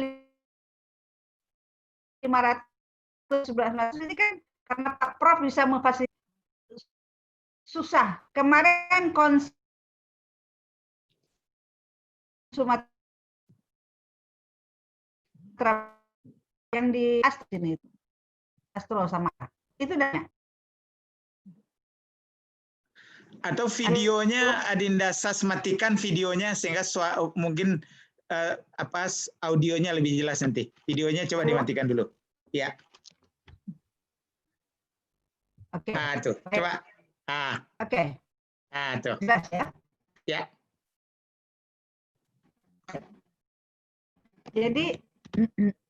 Jadi mohon nah, ini contoh konkret betapa teknologi itu memang masih bermasalah di kita di Indonesia. Enggak apa-apa. Lanjut aja, Dinda. Iya. Jadi kan seperti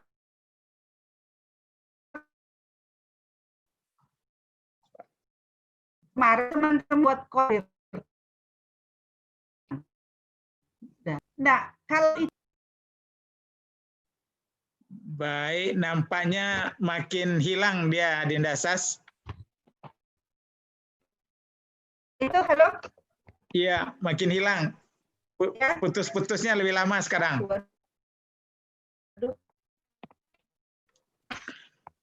Baik, nanti kita kembali lagi ke Dinda nanti ya. Kita kembali lagi nanti ya. Kita lanjut dulu, nanti kita kembali lagi begitu suasana udah agak baik. Baik, kita mulai berkeliling ini. Nanti Adinda Sastri kita minta begitu koneksinya sudah makin baik. Pak Afdal dari Amerika, kemudian bersiap-siap Ibu Neneng dari Belanda ya. Kami persilakan Pak Afdal. Assalamualaikum warahmatullahi wabarakatuh. Waalaikumsalam warahmatullahi wabarakatuh. Terima kasih Pak Fasli. Di dalam Abdul Unieli di Makati sebagai orang tua Ambo. Tadi telah hadir dalam pembicaraan kita juga. Kayaknya berkesinambungan nih Pak. Nyambunglah pembicaraan kita masalah budaya. Kalau tadi kita di Zoom sebelumnya membicarakan itu pendekatan sosial budaya dalam menjalin komunikasi yang lebih baik antar dua negara, Indonesia Amerika. Ya, alhamdulillah artinya apa yang kita diskusikan kayaknya terkoneksi gitu Pak. Jadi dengan seperti ada tantangan seperti itu, menurut Ambo sebenarnya tantangan itu memang penting gitu. Kenapa? Kita untuk mengetahui bahwa itu ada tekanan, itu kan pressure itu harus ditekan gitu. Baru per spiral itu ada punya tekanannya itu. Jadi kalau kini ada kondisi COVID itu adalah persoalan, kita balik persoalan itu.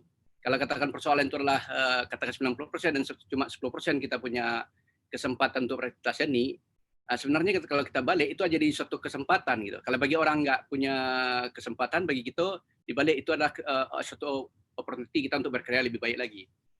Kenapa demikian? Seperti biasa kalau di luar negeri itu kan kita mau beraktivitas biasanya setahun dulu baru punya planning, kita ngajukan, baru kita bisa mendapatkan. Karena kalau di Amerika itu sudah mereka aktivitas untuk tahun 2021, ya di tahun ini mereka membuat networking, melakukan kerjasama, mencari komunikasi dengan yang lain. Jadi kalau menurut Ambo, itu kesempatan kita untuk menjalin komunikasi sadonya dengan semua elemen, dengan semua perantau kita yang ada di Minang diaspora, yang ada di seluruh belahan dunia. Itu kesempatan kita komunikasi. Apalagi ada Zoom sekarang dan mempermudah yang jauh bisa gitu. Jadi dake, dalam arti kata kita bisa saling berkomunikasi. Sesuai juga tadi kan yang seperti sisas yang mention tadi, bagaimana kita juga memfasilitas untuk seniman-seniman tradisi kita. Mungkin itu itulah kesempatan kita. Cuma kita mencarikan formulanya, kita tindak lanjuti kepada mungkin kita ada satu tim kecil nantinya akan bisa memikirkan dengan more teknis gitu. Seperti seniman-seniman kecil itu kan juga terbatas ya. Yang di Amerika pun juga seperti itu sekarang. Sedangkan di Amerika sendiri yang dikatakan negara besar itu boleh dikatakan saat kini itu adalah memang mereka vakum. Yang kalau tadi yang tadi ke lapangan itu namanya di Smithsonian, yang biasanya itu adalah puncaknya satu festival budaya, itu kosong, lapangan tuh menjadi betul-betul melempong aja gitu. Dan Ambo pergi ke Kennedy Center pun begitu lewat tadi, itu biasanya ramai dengan umbul-umbul, sekarang total kosong kayak rumah hantu aja gitu. Tetapi mereka dalam hal itu bukan berarti mereka diam. Mereka beralih kepada, karena ada fasilitas teknologi yang ada, ya mereka ke networking yang membuat adalah mereka mempromosikan berbentuk trailer-trailer karya dulu. Jadi belum mereka menjadikan bentuk pertunjukan penuh, tetapi nggak mempromosikan dulu. Itu hampir menjalin dari semua elemen yang ada. Dan saya melihatnya itu adalah hampir dari seluruh kelompok seni budaya yang ada, yang dari belahan dunia yang ada di Washington DC itu, mereka aktif untuk membuat trailer itu, dia masukkan di YouTube, dimasukkan di Facebook, dan itu linknya kebetulan masuk terkoneksi juga dengan salah satu kelompok pecinta seni, itu mau mendapatkan dan itu bisa belajar kita saling gimana cara kesempatan mereka untuk mencari peluang yang ada. Jadi kalau kembali tadi ada dari pembicara mengatakan, itulah kesempatan kita untuk membuat satu melatih kreativitas kita, inovasi kita dengan ada kejadian itu. Satu lagi, mungkin yang perlu awak seniman mungkin selama itu belum kita coba mengaplikasikan dari prinsip dari satu musik komposisi itu adalah kan kalau kita lihat kan basic tanah nada itu kan ada 7 tanah nada.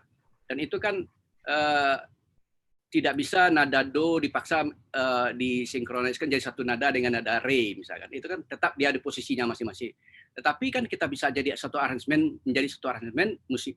Sekarang bagaimana elemen kita ini menghadapi ini globalisasi sekarang ini dan kondisi yang ada itu, ini aransemen kehidupan. Aransemen kehidupan ini semua elemen itu harus bagaimana bekerja sama sekarang. Tidak bisa lagi. Memang kalau untuk suatu karya seni itu memang ada idealis, tetapi dalam hal yang bekerja sama tidak bisa idealis. Ini harus ada sharing. Ini mungkin yang perlu kita tindak lanjuti berikutnya. Seperti yang ditawarkan tadi dalam pembicaraan, ada salah satu panelis dengan Pak Falsif juga ikut, yaitu dari Pak Standi Harsa menawarkan dengan bagaimana dia meminta kita dari Sumatera Barat juga ada semacam konser virtual gitu. Jadi ini sudah terbuka sebenarnya pintu simbol-simbol tadi ada tawaran yang kita menjadi pemikiran. Sekarang tinggal kita menggarap kontennya. Ingat, kita harus kenapa kita harus menjalin kerjasama dengan bidang lain? Karena ada hal tertentu dalam melakukan satu, seperti Nelly juga tadi menyampaikan, kita nggak bisa melihat idealis kita sendiri, tapi dua kemungkinan. Kalau idealis itu memang kita yang sudah di bargaining posisinya kita. Tetapi kalau kita mau mengembangkan juga, ini harus ada bargaining dengan yang lain. Ingat bahwa 2/3 kalau menurut informasinya itu orang Minang tinggal di luar. Kalau kita yang di Amerika, kita ingin yang original. Penampilan untuk salung, ya kita mau yang lebih orang Amerika selera seperti itu, autentiknya itu itu yang mereka cari gitu. Boleh saja dalam bentuk komposisinya itu adalah dengan model Barat, nggak apa-apa. Tetapi ya betul yang ditampilkan itu yang digali itulah budaya yang menjadi masyarakat. Ada tadi di chat itu bagaimana seperti tradisi-tradisi yang setiap daerah yang sangat kental itu. Dan itu kemarin waktu isi sebelum datang ke Amerika, waktu itu saya juga memfasilitasnya bersama KBRI. Itu sudah mereka sangat tertarik. Makanya kemarin, karena ini karena COVID aja, COVID ini memang men-stop kita. Isi kemarin kerjasama dengan Rumah Gadang, kebetulan saya yang sebagai fasilitatornya, dengan kerjasama Rumah Gadang dengan Rumah Gadang ISA, kebetulan saya pendirinya.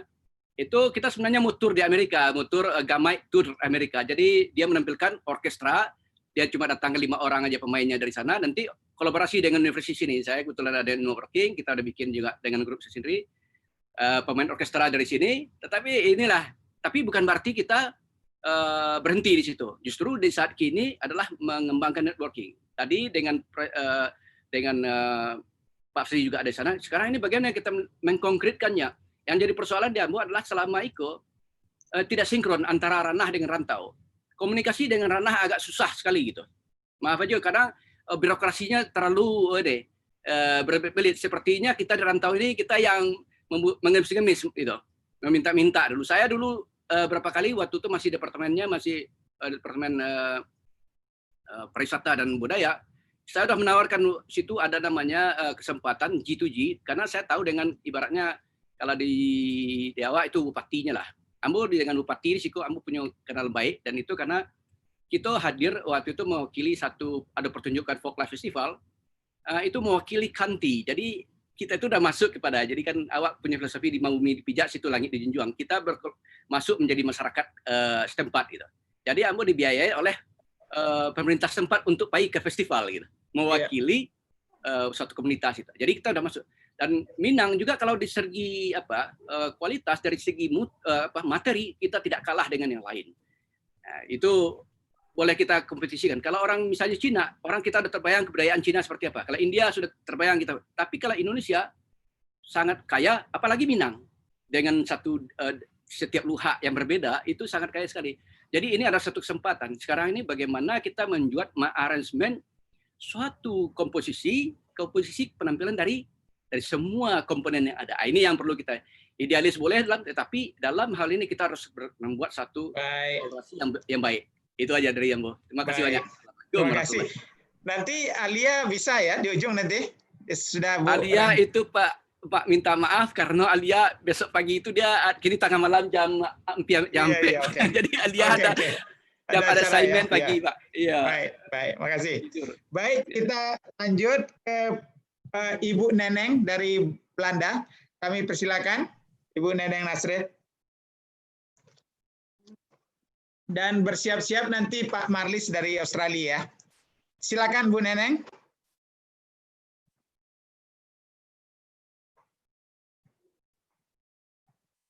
Halo Bu Neneng. Bu Neneng sudah bergabung lagi. Tadi waktu di awal sudah bergabung. Iya, bisa dengar ya, Pak? Silakan Bu Neneng. Selamat siang, selamat pagi, selamat sore. Assalamualaikum. Waalaikumsalam warahmatullahi wabarakatuh. Silakan Bu. Mungkin buat yang belum kenal sama saya, sama Ambo, mungkin ada sedikit latar belakang tentang Belanda, ya. Iya. Ini grup ini bernama Minang Sakato. Tujuan grup ini didirikan tahun lalu, 2019. Latar belakangnya adalah karena di sini kami melihat di Eropa, terutama di Belanda, orang Minang itu masih terpecah-pecah gitu berdasarkan lokasi dan belum ada wadah untuk mempersatukannya itu. Jadi kami bersama 4 orang lainnya berinisiatif untuk mendirikan grup ini yang tujuannya untuk mempersatukan perantau Minang di Belanda khususnya dan di Eropa pada umumnya. Dan apalagi ya, dan juga kami di sini melihat di Eropa atau di Belanda, Minangkabau Sumatera Barat itu tidak terlalu dikenal sama orang sini. Yang mereka kenal, kalau saya sebagai contoh, kalau saya jumpa rekan bisnis itu, mereka tanya, kamu dari mana? Oh, saya dari Indonesia. Indonesianya di mana? West Sumatra. Anda kenal West Sumatra? Nggak kenal.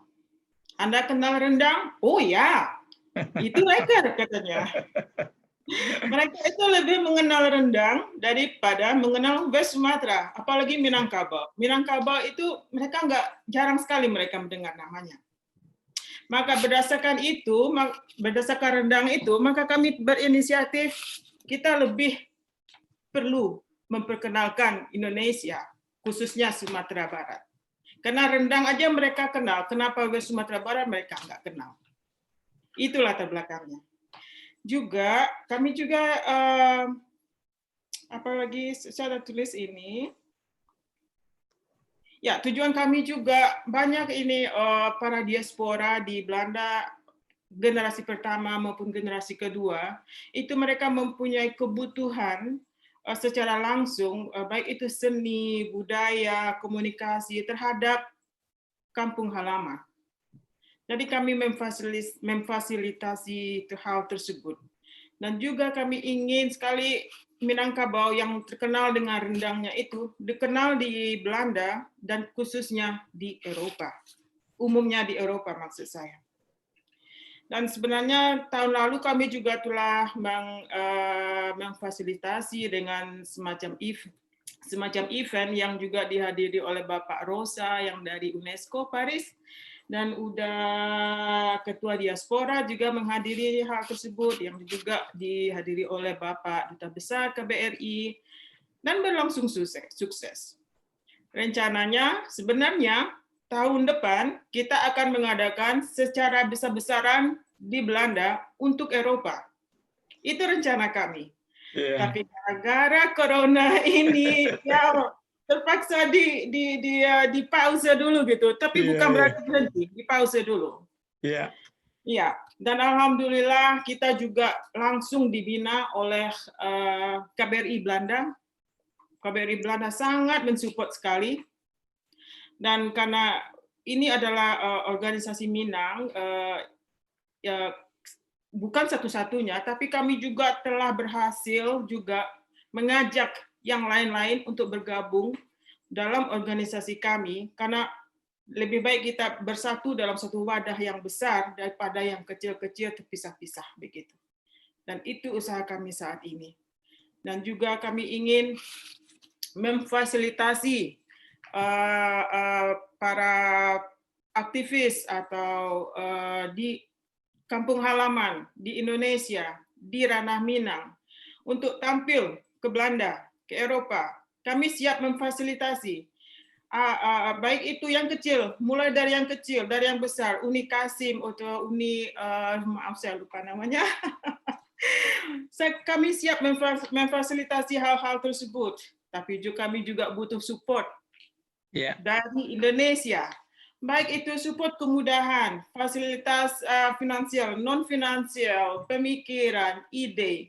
Karena kami di sini juga sangat membutuhkan support dari tanah air. Iya. Iya. Baik, Uni Neneng sudah berapa lama di Amsterdam, Uni Neneng, dan di kampungnya di mana di Sumatera Barat? Nama saya Neneng, namanya Pak, nama Sunda. Tapi saya asli Padang, Pak. Padang. Dan sudah berapa lama di Amsterdam? Di Belanda? Saya di Belanda udah 25 tahun, tepatnya di Amsterdam. Alhamdulillah. Ya. 25 tahun ya? Ya, saya sendiri bukan pelaku seni. Saya adalah perantau Minang yang peduli akan kebudayaan Minang. Alhamdulillah. Ya, yang kami jadi di samping aktivitas saya sebagai ibu rumah tangga, sebagai ibu pekerja, juga sebagai orang Minang yang siap membantu Minang di Eropa. Alhamdulillah. Bersama dengan rekan-rekan saya yang saat ini nggak bisa hadir. Jadi saya yang mewakili. Jadi saya salah satu pendiri organisasi Minang yang siap membantu di Belanda. Terima kasih banyak Ibu Neneng. Nanti kita sering-seringlah berhubungan, dan melalui Pak Burmali sudah terjalin ya hubungan. Apalagi ada Pak Surya Rosa di sana. Mudah-mudahan Minang menguasai Eropa nanti Bu ya dari Belanda ya. Baik. Terima kasih. Kita lanjut dulu kepada Pak Marlis dari Australia. Nanti bersiap-siap habis itu Pak Yusbar ya dari Malaysia. Kami persilakan Pak Marlis.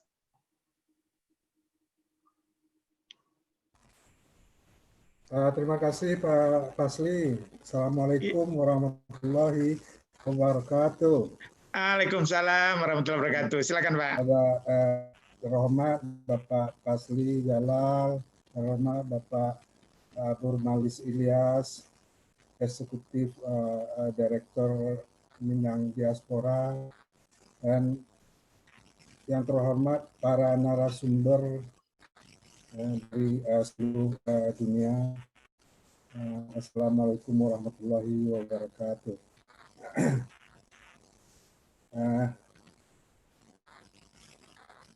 Kami generasi pertama di Australia ini, yang saya sendiri lebih dari 40 tahun berdomisili di Australia.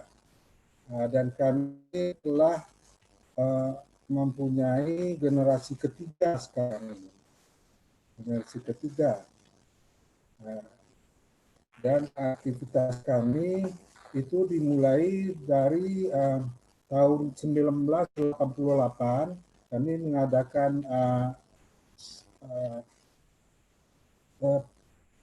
pertunjukan yang kami beri nama Semalam di Ranah Minang. Jadi itu pertunjukan untuk masyarakat Australia, lokal Australia, dan juga dibantu dengan dari perwakilan Indonesia di sini. Nah, itu di dalam pertunjukan itu kami mempertunjukkan bagaimana seni budaya Minang itu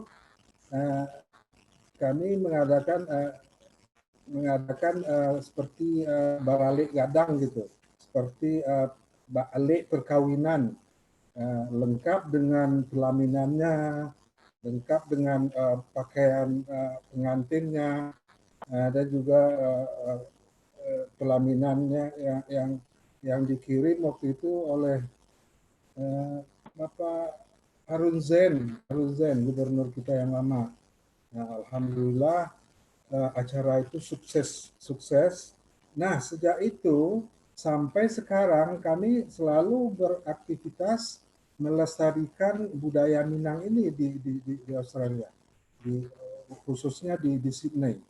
Jadi setiap tanggal 21 Maret itu adalah hari Harmony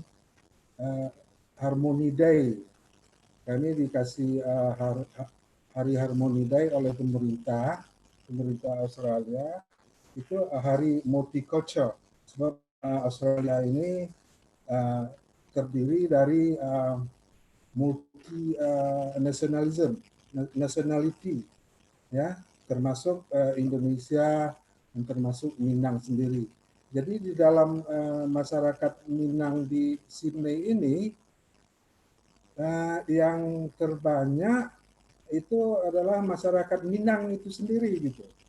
Jadi pernah di tahun 1990-an itu budaya Minang dipertunjukkan tiap-tiap Harmony Day itu 5 tahun berturut-turut oleh budaya Minang gitu. Alhamdulillah. Jadi dan tempatlah membuat pertunjukan sendera tari di Opera House. Opera House, Sydney Opera House itu kan ikon terkenal itu di dunia Pak Fasli. Nah, jadi itu kami dapat kesempatan waktu itu dengan pimpinan dengan guru seni kami adalah orang asing, orang Australia, orang bule Australia yang pernah belajar di ASCII para panjang. Namanya kalau tidak salah Nikolai. setelah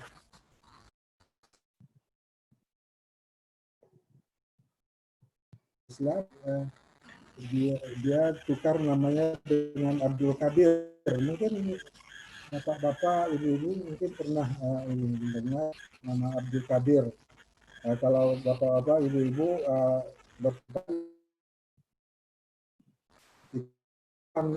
Minang Ayo Opera House itu akan menemui show yang tahun 1992.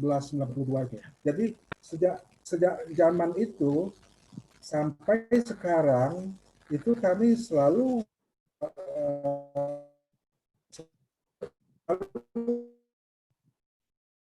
melestarikan budaya Minang ini di Australia. Kami juga dapat kunjungan dari dulu pertama Ida Tiaramon itu di tahun 1990 juga. Ida Tiaramon bikin show di sini beberapa ini yang sangat disambut ramai oleh masyarakat kita Minang dan juga masyarakat Australia sendiri. Dan pertunjukan tarian yang kami juga dikunjungi oleh Dorce dan juga Uni Eli Kasim. Uni Eli Kasim waktu itu juga mari ke sini. Waktu itu juga beliau anak beliau kuliah di Canberra. Jadi ketika beliau datang ke Sydney, ke Australia, beliau selalu mampir ke Sydney gitu. Dan juga pada tahun 2000-an kalau nggak salah, 2000-an Ibu Vita Gamawan Fauzi juga pernah berkunjung kemari membawa sendera tari, penari-penari dari Ibu Sasti kan ada tadi ya, Ibu Sasti juga Sofiani membawa penari-penari mereka dan juga Minang Talenta Group itu penyanyi-penyanyinya itu mengadakan show di sini beberapa tempat. Itu disambut meriah oleh masyarakat Australia dan masyarakat Minang pada umumnya, masyarakat Indonesia dan masyarakat Minang pada khususnya. Jadi, alhamdulillah sekali kami kita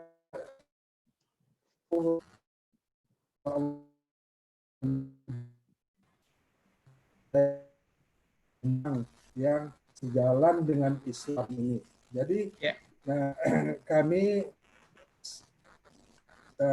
akhir-akhir ini punya niat untuk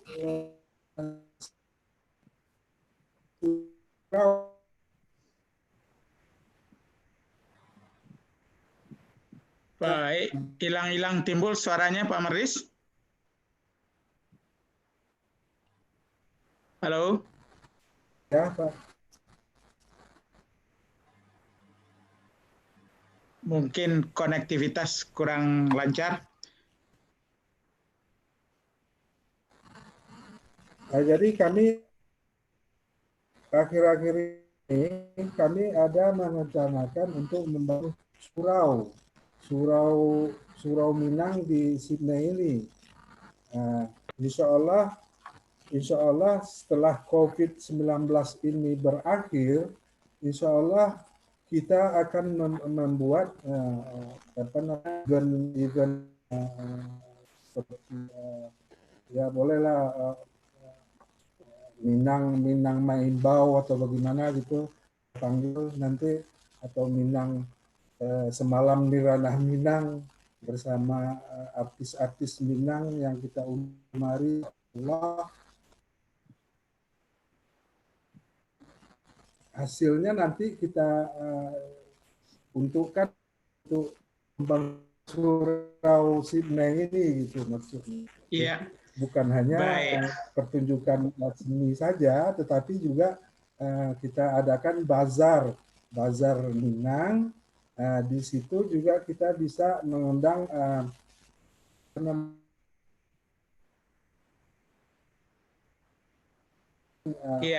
industri kuliner Minang untuk datang kemari untuk mempromosikan produk, insya Allah. Baik, insya Allah.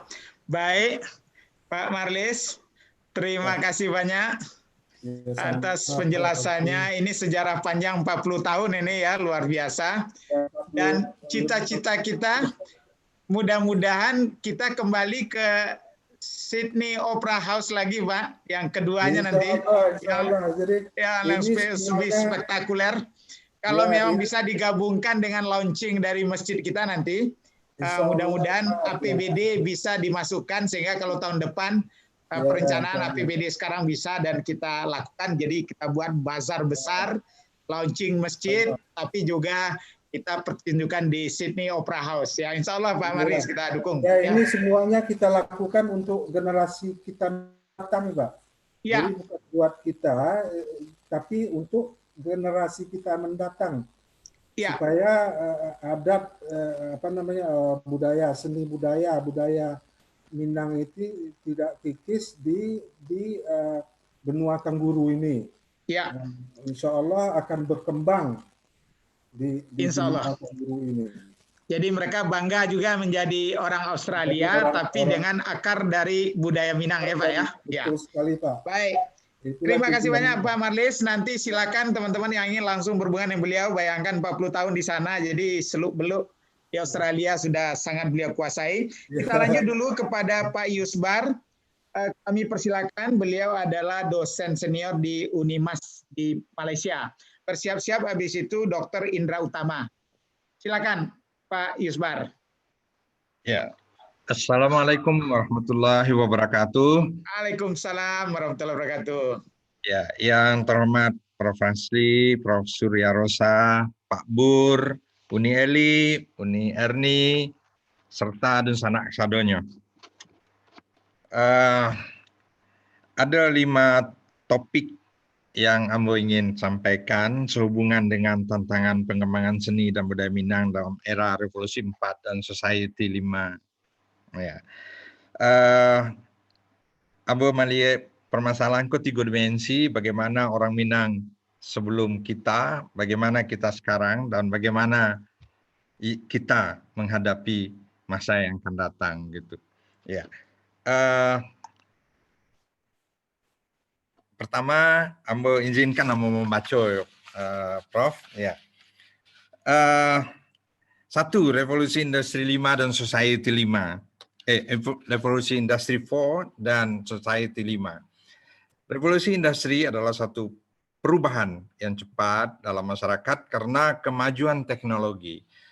Society 5 mengemukakan masalah yang dihadapi masyarakat akibat revolusi industri 4 dan masyarakat yang dapat menikmati hidup dengan nyaman karena mampu menghadapi tantangan yang dihadapi dengan cara menyesuaikan diri terhadap inovasi yang dibawa oleh revolusi industri 4 itu. Dalam ini Ambo ingin mengkhususkan diri Ambo ke musik. Nah, dalam bidang musik ada 2 hal yang selalu digunakan para musisi pada masa sekarang dalam menciptakan karya musik, yaitu internet dan perangkat lunak yang biasa disebut dengan software dan VST atau Visual Studio Technology dan pemasaran karya cipta musiknya.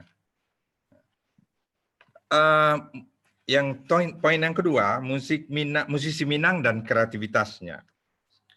Musisi Minangkabau sejak dulu sudah termasuk musisi yang kreatif dan kreativitasnya diakui masyarakat di tingkat nasional dan internasional. Ini telah terbukti sejak dari zaman Orkes Gumarang dengan tokohnya Asbon dan Nur Seha dengan lagu Ayam dan Lapeh. Kehadiran orkes ini di dalam New York Fair tahun 65 dan Expo di Osaka tahun 70 itu telah membuktikan keunggulan musisi Minang. Oslan Hussein dengan Orkes Kumbancari bersama lagu Sinani Nandi dan dengan irama Latin yang sudah menyerupai musik jazz telah membawa nama Minangkabau dikenal di tingkat nasional dan internasional. Nama yang sangat kita kenal seperti Nuskan Sarif dengan grup Zainal Kombonya, Uni Eli dan Uni Erni dengan lagu Malereng Tabiang dan lagu Teluk Bayur, serta musisi Minang yang tidak dapat saya sebutkan satu persatu sudah mendudukkan musisi Minang di peringkat nasional dan internasional. Dengan fakta-fakta itu, sesungguhnya tidak salah bila kita memastikan bahwa Gumarang dengan tokoh-tokoh yang saya sebutkan tadi merupakan pionir yang meletakkan asas atau batu pertama band di Indonesia. Pada masa itu, pemakaian peralatan listrik atau gitar dan penguat suara merupakan wujud atau fakta dari revolusi industri yang mampu disesuaikan serta dikuasai oleh musisi Minangkabau ketika itu. Yang ketiga, teknologi musik, internet dan digital.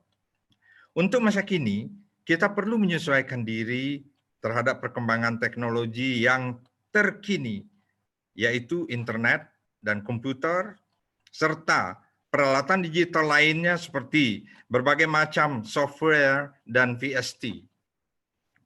Penguasaan terhadap teknologi ini akan memberi peluang kepada kita, para musisi Minangkabau, untuk selalu hadir dalam dunia industri musik. Maksud saya musik Minang, di antara industri musik lainnya di Indonesia dan di dunia. Walaupun dalam keadaan pandemi COVID-19 ini. Sebelum pandemi COVID-19, inovasi teknologi rekaman sudah dilakukan para musisi, yaitu dalam bentuk membuat rekaman lagu yang lengkap dalam bilik mereka sendiri dengan memakai hanya komputer dengan mikrofon saja. Yang keempat, promosi pemasaran dan income serta alih bahasa. Langkah berikutnya yang perlu kita, para musisi Minangkabau, lalui untuk ke masa hadapan adalah mencari laluan untuk promosi serta pemasaran karya ciptanya.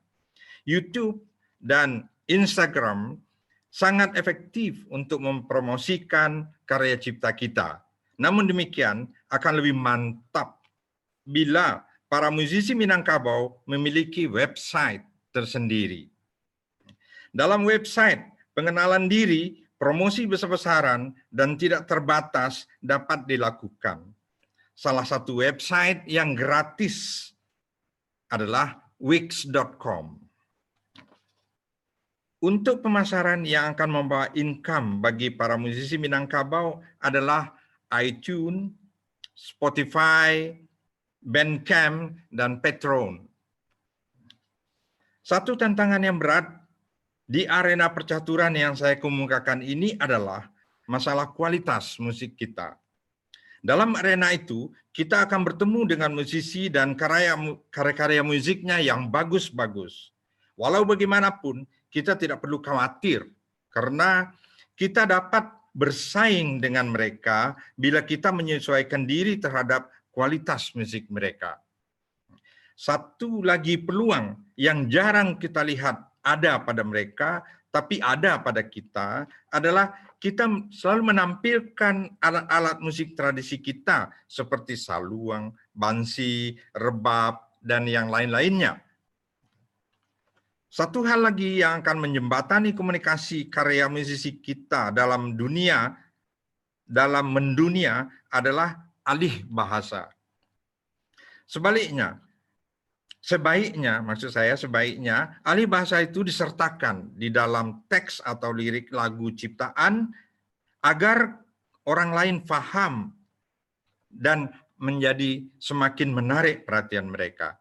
Penggunaan bahasa nan ampe, pepatah, analogi yang memiliki nilai semiotik yang tinggi ada di dalam bahasa kita. Dan itu sangat menarik minat orang luar untuk masuk ke dalam bila alih bahasa ini kita manfaatkan. Selain itu, di masa pandemik ini, kreativitas mengadakan kelas online untuk menyanyi lagu Minang maksudnya, atau main alat musik Minang akan mendatangkan income yang tinggi. Kesemua gagasan ini menghendaki usaha penyesuaian diri yang serius dari para musisi Minang terhadap penguasaan teknologi musik tersebut. Yang terakhir, sinyal internet dan daya beli masyarakat. Kendala terberat yang mungkin dijumpai oleh musisi Minang pada umumnya adalah sinyal daripada internet yang ada di sekitarnya. Mungkin sinyalnya tidak begitu bagus atau terputus-putus atau kesulitan lainnya di bidang internet ini.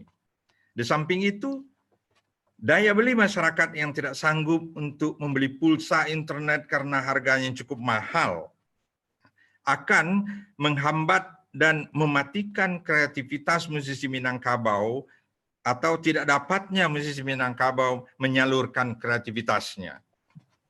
Jalan keluar dari dua masalah di atas adalah memerlukan bantuan pemerintah untuk dapat meringankan beban musisi Minang dalam berkarya agar musik Minang tidak mengalami hambatan dalam usaha dia dan karyanya mendunia. Terima kasih, Prof. Terima kasih banyak, Prof. Yusbar, luar biasa. Ini perlu kita tindak lanjuti nanti. Kita terus dulu kepada Dr. Indra Utama, nanti bersiap-siap karena Pak Sultan Saladin sudah berhasil masuk. Habis Pak Indra Utama, kita minta Pak Sultan Saladin. Silakan Pak Indra Utama, dan bersiap-siap habis itu Pak Sultan Saladin. Terima kasih, Dafas. Pertama-tama saya ingin mengucapkan terima kasih dulu kepada Pak Burmalis dari Minangkabau Diaspora Network Global, dan tentu saja kepada Uda Fasli Jalal dari Universitas Yarsi di atas kesempatan yang diberikan kepada saya untuk menyampaikan butir-butir pikiran berkaitan kewujudan kesenian Minangkabau di era revolusi industri 4.0, era society 5.0, dan era new normal yang saat ini tengah melanda kehidupan kita. Membicarakan kewujudan kesenian Minangkabau dari sesingkat pandangan saya perlu dilihat dari dua sisi yang mesti sama-sama mendapat perhatian kita sebelum meneruskan pembicaraan ini kepada inti permasalahan seperti yang dinyatakan pada topik diskusi. Pertama, kesenian Minangkabau sebagai aktivitas yang tumbuh di tengah kehidupan masyarakat Minangkabau.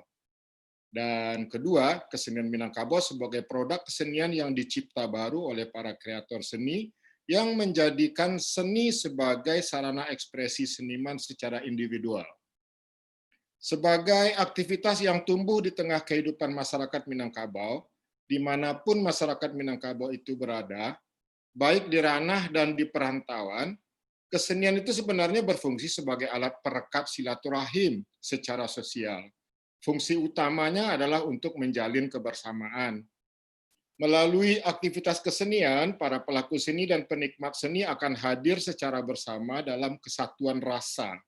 Oleh karenanya, kewujudan kesenian tersebut menjadi simbol pemersatu dalam kehidupan komunal masyarakat Minangkabau.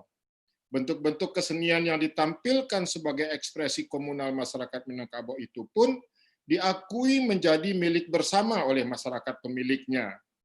Kesenian seperti ini umumnya berkembang di berbagai negari dalam daerah kebudayaan Minangkabau. Masyarakat Minangkabau menyebutnya dengan istilah pamenan. Meskipun demikian, masyarakat akademisi menyebutnya dengan istilah kesenian tradisional. Kesenian tradisional Minangkabau umumnya tidak dikenal siapa penciptanya. Ianya hanya diakui sebagai pamenan milik bersama oleh masyarakat pendukungnya saja. Masyarakat pendukungnya akan merasa sangat bangga dengan menyebutkan nama nagarinya, seiring menyebutkan nama keseniannya, seperti Indang Piaman, Raba Pasisir, Tari Indang Sanyang Baka, Silek Kumangu, Silek Pangian, dan macam-macam. Hal ini menandakan bahwa bentuk-bentuk kesenian tersebut diklaim sebagai milik nagarinya dan menjadi atribut kebanggaan masyarakat negari tersebut. Secara tradisinya, hampir semua bentuk kesenian tradisional itu tidak pernah bersentuhan dengan industri, seperti yang menjadi topik diskusi kita sekarang ini. Sebab kesenian tradisional Minangkabau memang wujud secara suka-suka saja oleh pemainnya. Seterusnya, kesenian tradisional Minangkabau menjadi sumber inspirasi kepada seniman kreatif untuk mencipta karya seni baru dengan mengambil bentuk-bentuk kesenian tradisional itu sebagai sumber karya. Umumnya, seniman pencipta karya seni baru tersebut lahir dari lembaga pendidikan kesenian seperti ISI Parang Panjang, program sendera tasik di UNP, SMKI, IKJ, dan ada juga yang lahir dari sanggar-sanggar seni. Artinya, para seniman yang mencipta karya-karya seni baru itu lahir dari lembaga pendidikan kesenian, baik pendidikan formal ataupun pendidikan informal.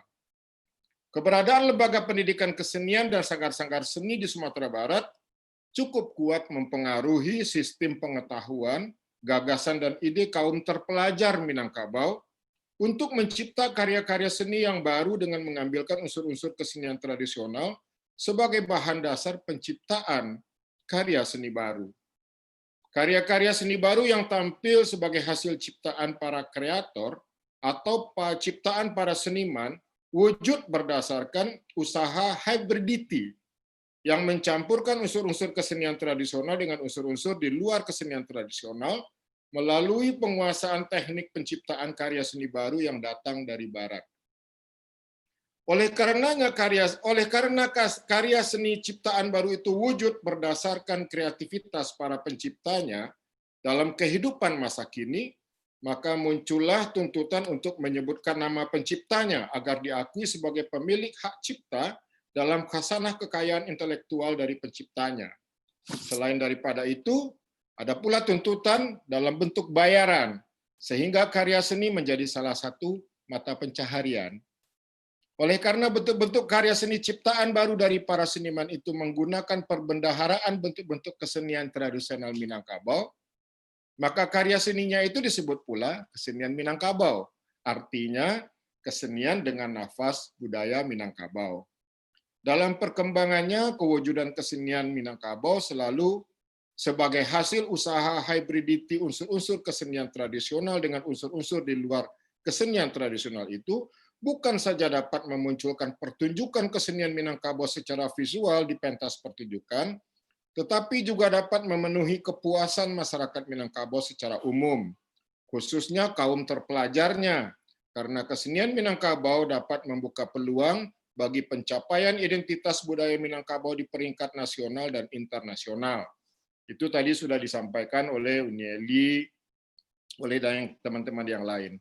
Kenyataan ini membuka peluang menjadi profesi tersendiri kepada seniman Minangkabau untuk berkarir sebagai seniman yang menghasilkan income dari mencipta karya seni. Umumnya para seniman pencipta karya seni baru itu berkarya di kota-kota besar, karena hanya di kota-kota besar itulah kesenian hasil kreasi seniman dapat dihargai sebagai karya individu. Bagaimanapun pola kehidupan di kota yang kapitalis dan modern telah melandasi kehidupan siapapun secara individu. Sejarah kehidupan di kota menuntut adanya sikap profesional dalam persaingan pasaran, pesanan, dan penawaran yang bergabung menjadi suatu perlembagaan yang serba global. Artinya, kehidupan di kota membawa konsekuensi kepada wacana perkembangan sosial ekonomi dengan pola-pola kehidupannya yang berlandaskan kepada kepentingan individu. Kenyataan seperti ini memiliki pengaruh sangat besar kepada kegiatan kesenian itu sendiri. Salah satu bukti adanya pengaruh kehidupan kapitalis terhadap kehidupan kesenian di kota adalah dengan menjadikan kesenian sebagai salah satu lapangan kerja untuk mengisi ruang-ruang rekreasi masyarakat dalam bentuk hiburan. Produk-produk kesenian di kota bukan merupakan permainan untuk mengisi semangat rekreatif pelakunya, seperti yang berlaku di nagari. Oleh sebab itu, produk seni di kota yang dicipta baru oleh para seniman menjadi satu bentuk seni tontonan yang dapat mendatangkan sumber keuangan. Hal ini terjadi karena berkesenian di kota didukung oleh adanya pasar seni sebagai bahagian dari kegiatan industri pariwisata. Pada dasarnya, seniman di kota-kota besar memang mempunyai ruang gerak yang besar dan bebas untuk berkreativitas, sehingga dapat mencapai popularitas secara individu.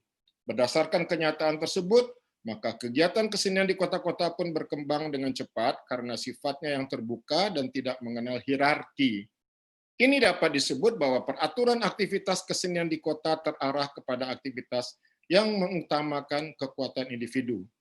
Singkat saja, udah Fas, untuk sementara demikian huraian saya tentang kewujudan kesenian Minangkabau di Nagari dalam bentuk kesenian tradisional dan di kota-kota dalam bentuk seni ciptaan baru. Hanya sebagai pemantik saja dari topik diskusi kita pada hari ini yang mengambil tema tantangan dan pengembangan seni budaya Minangkabau di era revolusi industri 4.0 dan society 5.0 dan new normal. Terima kasih. Waalaikumsalam. Terima kasih Dr. Indra Utama. Beliau ini lulusan daripada INS Kehutanan, melanjutkan ISI, mengambil PhD, sudah berkeliling jadi dosen di berbagai perguruan tinggi di Malaysia ya. Mudah-mudahan sekali waktu pulang nanti memimpin INS Kehutanan, insya Allah ya. Dan beliau ini adalah putra dari ibu kita, Ibu Huria Adam, seorang seniman bukan Mas, ambo koreksi, ambo putra Bustanul Arifin Adam. Bustanul Arifin ya. Jadi anak keponakan lah ya. Kalau ibu dari Ibu Gusmiati itu guru ambo dah, Mas. Bu Gusmiati guru beliau. Bu Huria Adam itu Etek ya, Etek dia. Etek. Nah, anak dari Pak Bustanul Adam, pemimpin ASKI dulu ya, sejak awal-awal di Padang Panjang ya. Baik, kita lanjut, kita berikan kesempatan kepada Pak Sultan Saladin. Beliau ini adalah salah seorang tokoh perfilman ya yang sangat kenal di Indonesia. Tadi beliau agak kesulitan dengan aktivitas, sekarang menyampaikan dengan HP. Kami persilakan kepada Pak Sultan Saladin. Bersiap-siap nanti Adinda Sony habis itu ya. Silakan Pak Sultan Saladin. Assalamualaikum warahmatullahi wabarakatuh. Waalaikumsalam warahmatullahi wabarakatuh. Sebuah kehormatan buat saya berkumpul dengan pakar-pakar, tokoh-tokoh seniman Minang yang selama ini hanya didengar namanya dan jarang saya berinteraksi. Ya, ini kali atas undangan dari tokoh muda kita, Burmalis Ilyas, yang selalu mengajak untuk kita memajukan, ya kan, atau tidak peduli, betul-betul peduli dengan kesenian Minang.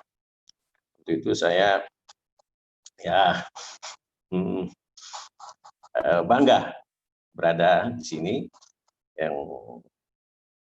dan ini diharapkan kelanjutannya terus berkesinambungan. Sementara ini mungkin saya lebih banyak ingin mendengarkan, ya kan? Dan tadi baru dua dari tokoh-tokoh yang saya dengar itu bagus sekali.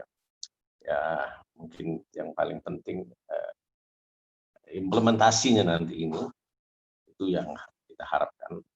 Karena gagasan-gagasan rasanya kalau dari seniman-seniman Minang itu semua luar biasa.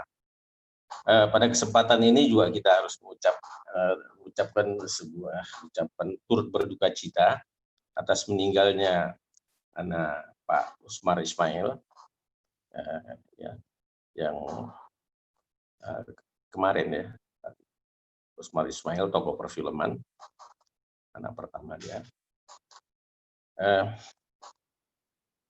Dan langsung aja saya ini sebetulnya lebih concern itu di dunia perfilman dan sebagai pelaku di belakang, pelaku di depan layar, bukan di belakang layar. Jadi saya bukan seorang kritikus atau penulis skenario atau teman, sebagai pelaku saja. Ya, insya Allah beberapa kali kita sudah mengadakan untuk pembuatan film-film bersejarah di Sumatera Barat yang sudah dikatakan masih ada kendala-kendala.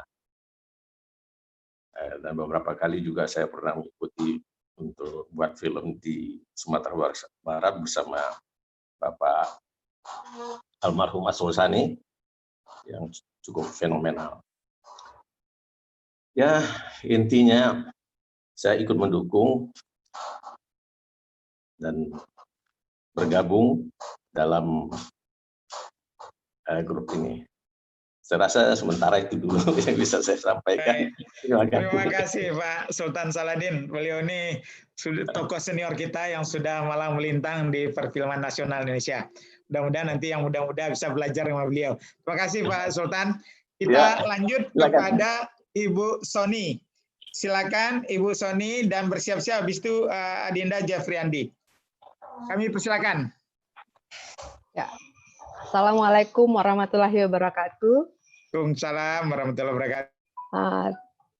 Pada Pak Fasli atau Dafas, kalau kita lagi diskusi panggilnya udah Dafas, Pak Burmalis, dan ada Tata Eli Kasim, ada Daindra Utama, ada Uni Sastri Bakri, banyak orang-orang hebat di sini. Ada Pak Surya dari Paris, Beluran juga kakak kelas saya, jadi biasanya saya menyapanya Dacun. Dari sekian banyak yang diajak mangece bahasa Minang sih, rasanya memang latar belakang Ambo yang agak berbeda, karena memang kini sebagai generasi kedua dari salah satu koreografer di Minang, Ibu Sofiani. Kebetulan Mama juga ada di sini, sedang di Bukit Tinggi, jadi juga ikut di dalam sesi ini. Jadi beliau ada di sini juga, jadi dari awal juga sudah ikut mendengar. Nah, apa yang pengen disampaikan di Siko, mungkin yang diharapkan dari generasi kedua yang kemudian melihat bagaimana orang tua sebagai pelaku seni menjalankan seninya. Mungkin Ambo akan melihat dari sisi situ. Dilihat dari sanggar yang didirikan oleh si Mama sama Papa, Ibu Sofiani dan Pak Yusuf Rahman, itu ala dari tahun 60 ampe. Jadi kalau dilihatlah 56 tahun perjalanannya. Walaupun tidak diminta untuk mengikuti, tapi akhirnya kami mencari dari sehari-hari bahwa kesenian itu tumbuh. Dari mulai ketek, mulai dari papanya Mama, Malatia Sile, kemudian Mama, akhirnya melihat sebuah revolusi. Jadi kalau waktu diminta apa kaitannya sama industri, mungkin di Sanggariko pun akhirnya bisa melihat apa sih perubahan yang terjadi di Sanggar. Jadi beberapa bulan yang lalu Ambo mencoba membuat survei dari anggota-anggota Sanggar yang pernah jadi alumni dari tahun 60 sampai dengan kini, dan sebagian Niko terinspirasi dari tulisannya Daindra Utama, bukunya Rancak Bana, menginspirasi bahwa apapun masa yang dihadapi atau zaman yang dilewati oleh seorang seniman atau koreografer itu akan mempengaruhi karya-karyanya. Dan itu memang Ambo lihat. Jadi mulai dari ketek Sanggar di Bukit Tinggi, kemudian ada perpindahan ke Padang, dan kemudian kami baradia-radia menyebar di Jakarta, di Bandung, di Padang, dan itu akhirnya berkembang. Nah, itu bisa dikategorikan sebagai satu lompatan-lompatan yang dihadapi oleh Sanggar. Dan kenapa kemudian Sanggar itu bisa bertahan? Akhirnya itu menjadi pertanyaan Ambo sendiri, ternyata akhirnya berusaha untuk mempelajari, dan yang mungkin bisa juga menjadi perhatian bagi yang muda-muda adalah banyak orang tua, terutama orang tua Ambo, itu sangat bercerita, tapi menulis itu masih sangat jauh. Jadi awak yang memang harus aktif untuk mulai bisa menuliskan apa yang ada sebenarnya di balik karya-karyanya, yang kemudian akan bisa diturunkan ke generasi-generasi selanjutnya. Jadi menurut Ambo itu pun harus diperkuat di generasi yang masih punya semangat dan teknologi yang sangat besar untuk bisa mengeksplor informasi sebanyak-banyaknya. Nah, kalau dilihat dari perkembangan industri yang terjadi, perkembangan teknologi di Sanggar itu memang Ambo lihat dari tahun 60 sampai dengan, kalau dari hasil survei yang dilakukan dari 3 bulan yang lalu, dari tahun 60 sampai 76 itu perjalanan ke luar negeri itu cuma 2 kali. Tapi begitulah sampai di tahun 2006 balik itu sampai 22 kali. Nah, itu sebenarnya apa sih yang mendasari? Jadi Ambo coba lihat apa sih yang membuat. Ya, ternyata memang teknologi itu berpengaruh. Waktu dulu cuma ada telepon dan listrik. Kemudian si pengundang festival itu akan datang ke Indonesia, datang ke Bukit Tinggi, mencari pertunjukan, diskusi sama ibu, sama bapak, kemudian balik ke negaranya, 2 tahun kemudian baru datang undangan dan baru berangkat. Tapi kini itu sangat berubah. Minta kirim video, minta keterangan, dan secapeknya Wak bisa menjawab, kesempatan Wak untuk memperkenalkan kesenian ke negara luar itu lebih luas. Jadi memang teknologi itu ikut berpengaruh. Yang memang harus Wak jago adalah dasar-dasar dari kesenian itu sendiri, langkah-langkahnya, nilai-nilai yang dianut dari setiap gerakan yang diciptakan. Jadi alhamdulillah Ibu berkarya mungkin dengan pengalaman sebagai guru juga cukup terstruktur. Jadi oleh salah satu Pak Salmurgianto dikatakan kalau karyanya Ibu Sofian itu adalah karya pendidikan karena bisa diajarkan dan ada ukurannya. Jadi itu yang bisa mungkin diri ya. Nah kalau ditanya apa sih tantangannya sebagai generasi kedua ya yang menggeluti si budaya Minang itu, tentunya memang mengerti lebih banyak, mempelajari lebih dalam karyanya. Mungkin kalau koreografer tari, seni tari bukan orang yang bisa bertutur seperti sastrawan, awak jadi harus lebih banyak menggali apa sih sebenarnya kandungannya. Nah, kemudian juga memang memanfaatkan teknologi.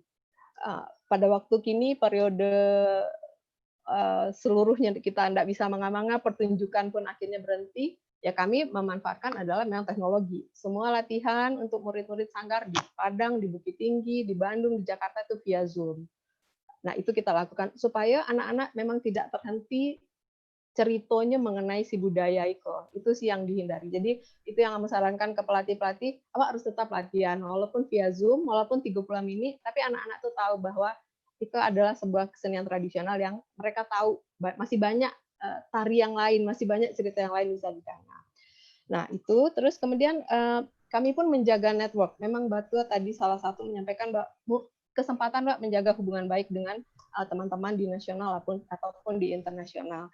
Nah, beberapa minggu yang lalu, aku dapat email dari salah satu festival yang terpaksa dibatalkan, festival folklore karena COVID itu. Tapi mereka mengganti festival itu menjadi digital folklore festival. Bisa terlibat nggak? Kami punya waktu sekian hari untuk kemudian mendapatkan materi. Ini aturannya.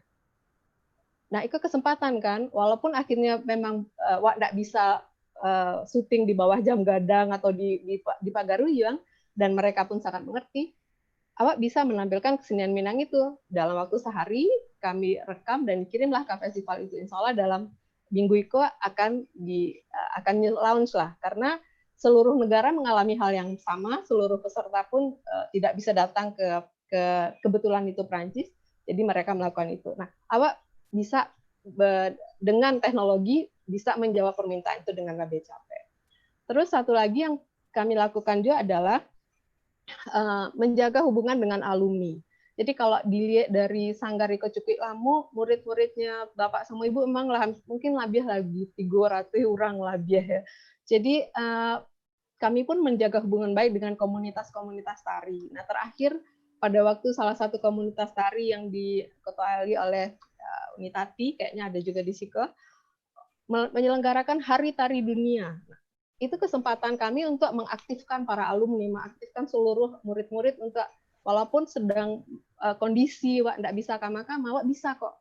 Akhirnya kami buat cuplikan tarian Piriang Mama yang memang orang paling suka gerakannya di 1 menit, dan akhirnya 200 orang menarikan dari segala macam negara, dari seluruh Indonesia dengan lokasi yang beda-beda. Di Padang sih ada yang juga Karang, Gaya Tawan, jadi akhirnya ada 200 dengan seluruh murid-murid. Dan itu menurut kami satu prestasi pada waktu situasi normal, rasanya tidak akan mungkin nggak buat itu. Ternyata pas tidak ada apa-apa Pak bisa melakukan sesuatu. Nah itu rasanya yang bisa jadi. Nah kemudian apa yang merasa kurang itu adalah mungkin edukasi terhadap seniman mengenai YouTube ya. YouTube itu teknologi lah. Kini itu seluruh orang beralih ke YouTube. Banyak pasti. Nah, yang bagaimanakah sebenarnya kalau hak cipta yang seperti disampaikan oleh Pak Surya di awal itu bisa memang terkomunikasi dengan baik, dan kemudian para seniman pun bisa mendapatkan haknya dengan aturan hak cipta yang jelas, itu kan bisa menjadi keuntungan juga untuk si senimannya. Jadi mungkin edukasi itu yang perlukan. saya rasa itu yang bisa disampaikan. Baik. Bulia Bapantun skete dari Silakan. Paku ke dibuat tahun 69 pantunnya ya dari Bustamam Sutar Makmur, ayahnya Mama. Pandai-pandai mamutih aka dari Subalia. Pandai-pandai mahadang dunia, turuikan alunya turunannya. Jadi dari tahun 69 beliau lamangian akan banyak turunannya di dunia. Turunannya itu. Iya. Awak manurian perubahan itu. Iya. Terima kasih. Baik, terima kasih Adinda Sony. Ini anak dari Bu Sofiani dan Pak Yusuf Rahman yang meneruskan ya sebagai generasi kedua dan tetap committed walaupun dia sebenarnya sudah seorang profesional ya yang bisa bekerja di mana saja sebetulnya. Terima kasih Adinda Sony dan terus kepada Adinda Jeffrey Usman dan bersiap-siap nanti sutradara muda kita yang luar biasa nanti Adinda Arif Malimodo ya. Kami persilakan dulu Adinda Jeffrey, ini tokoh kita di tim, hasil karya tarinya spektakuler, saya menyaksikan berapa kali dan kalau ada penari-penari dunia yang butuh pendamping di Indonesia selalu beliau yang diminta dan beliau dengan kakaknya adalah dua duo yang sangat dukung mendukung ya dalam berkesenian. Kami persilakan Adinda Jeffrey. Ya, terima kasih. Assalamualaikum warahmatullahi wabarakatuh. Waalaikumsalam warahmatullahi wabarakatuh. Terima kasih Pak Fasli, Pak Burmalis, dan selamat sore Bu Gemalaranti dan Dasas, semuanya teman-teman yang ada di sini, Sony, Nelly. Alhamdulillah ya diberi kesempatan menjadi bagian dalam webinar ini. Saya beberapa minggu belakangan setelah pandemi itu juga rajin dengan teman-teman, kita juga punya lapau dari tepian dengan teman-teman sastra, Damuri Muhammad, Heru Joni Putra, Aidil, dan ada Nurkolis yang lagi S3 mengambil S3 di ISI itu. Kita juga bergerak terus rutin melakukan komunikasi virtual berdaring, bagaimana membangun kesenian di masa pandemi dan bagaimana seni budaya Minangkabau ke depan selalu intens. Dan saya sekarang ini juga beberapa kali juga dengan Ibu Gemalaranti juga kita sempat webinar tentang kita lagi membangun juga Indarung Heritage Society. Mungkin juga Pak Fasli salah satu yang kita todong untuk menjadi menjadi pembina kita di dalamnya. Bagaimana kita tetap menjaga warisan itu supaya tetap mempunyai manfaat, tentunya tidak menjadi barang bekas, tetapi tentunya ada nilainya dan berimpact masyarakat sekitarnya dan tentunya Indonesia gitu. Ya, sedikit aja saya melihat ini Pak semua saudara semuanya saya melihat tantangan seni Minangkabau di masa di industri 4.0 dan society 5.0, saya pikir juga ini sesuatu yang sudah lama ya. Kita berapa tahun lalu juga di dunia tari itu di Asosiasi Seniman Tari Indonesia, saya salah satu pendirinya, kita juga sudah membicarakan bagaimana seni-seni tradisi di masa industri 4.0 ini. Saya melihat ini sebenarnya bukan tantangan, ini sebenarnya sebuah kemajuan buat kita, dan saya melihat ini kerja kolaboratif, bagaimana industri ini 4.0 ini menjadi kerja kolaboratif, bagaimana kita saling berhubungan. Jadi orang juga tidak perlu berjauh-jauh bertemu lagi untuk melakukan kolaborasi. Misalnya teman-teman di Indonesia bisa seperti Taufik Adam sekarang yang sudah mendunia, bekerja sama dengan orang-orang di Eropa menjadikan karya-karya bersama. Ini buat saya sesuatu yang bagus. Jadi bukan sebuah tantangan, tapi bagi orang-orang tradisi tentu ini suatu pekerjaan tidak mudah. Bagaimana jaringan di daerah terutama ya kita di Indonesia masih bermasalah dengan perkembangan teknologi dan juga tentunya masalah ekonomi, tentunya masalah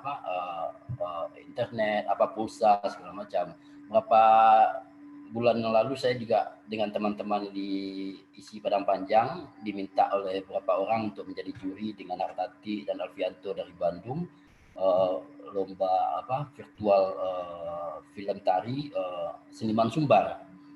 Nah, sebenarnya ini juga salah satu yang perlu saya indikan juga, kebetulan kita semuanya di sini lengkap. Ada seniman, ada budayawan, ada musik, ada kepala dinas kebudayaan Bu Gumala. Bagaimana teman-teman itu kewalahan, tetapi dalam kondisi seperti itu tetap mereka peduli dengan teman-teman yang lain gitu. Jadi mereka hanya patungan untuk membantu teman-teman itu lomba dan memberi masing-masing 10 terbaik itu 500.000, dan kebetulan saya diminta jadi juri.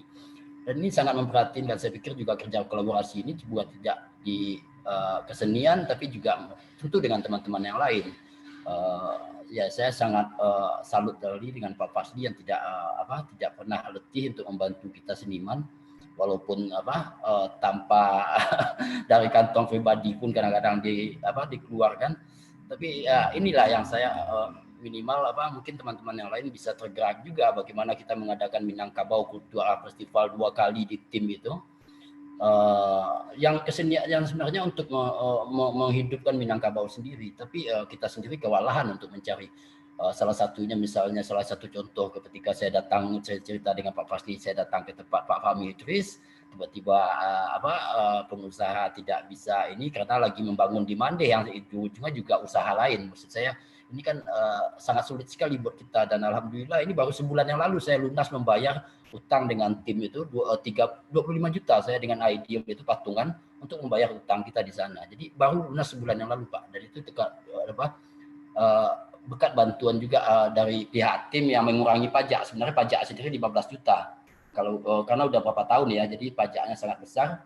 Tapi mereka kasih keringanan dan alhamdulillah baru lunas sebulan yang lalu. Jadi saya membuka juga mungkin kepada teman-teman untuk menentu ya contoh yang dekat aja lah, seperti Pak Fasli tidak pernah berhenti gitu membantu kita di kesenian. Kita juga kadang-kadang juga tidak mau untuk mengemis, tapi bagaimana kita saling bersinergi gitu, apa yang bisa dibantu gitu, bagaimana kebudayaan inilah yang bisa menyelamatkan Minangkabau. Kita tidak punya sesuatu yang bisa dijual lagi, Semen Padang udah menjadi BUMN, apalagi tidak secara ekonomi ya, hanya kebudayaan yang bisa kita hidupkan bersama gitu. Mungkin bagi pengusaha, bagi siapapun yang ada di dalam sini bisa saling bersinergi lah. Kita tidak ini mungkin apapun yang bisa disinergikan bersama, saya pikir ini kesempatan buat kita di sini gitu. Mungkin itu aja Pak dari saya Pak. Terima kasih untuk semuanya. Mohon maaf sebelumnya. Assalamualaikum warahmatullahi wabarakatuh. Waalaikumsalam. Beliau ini juga sering diminta pertunjukan di Esplanade ya di Singapura ya. Banggalah kita. Banyak seniman-seniman muda kita berkiprah. Kadang-kadang orang Minang sendiri nggak tahu, tapi orang dunia tahu, seperti tadi yang disampaikan oleh Adinda Edi Utama. Baik, kita lanjut kepada sutradara muda kita, Arif Malin Mudo, dengan karya spektakuler terakhir ini adalah Surau dan Sile, yang mudah-mudahan semua orang Minang wajib menonton. Kami persilakan Adinda Arif, dan terakhir nanti dibungkus oleh, sebelum dialog, dibungkus oleh Ibu Gemalaranti sebagai Kepala Dinas Kebudayaan. Kami persilakan kepada Adinda Arif Malin Mudo.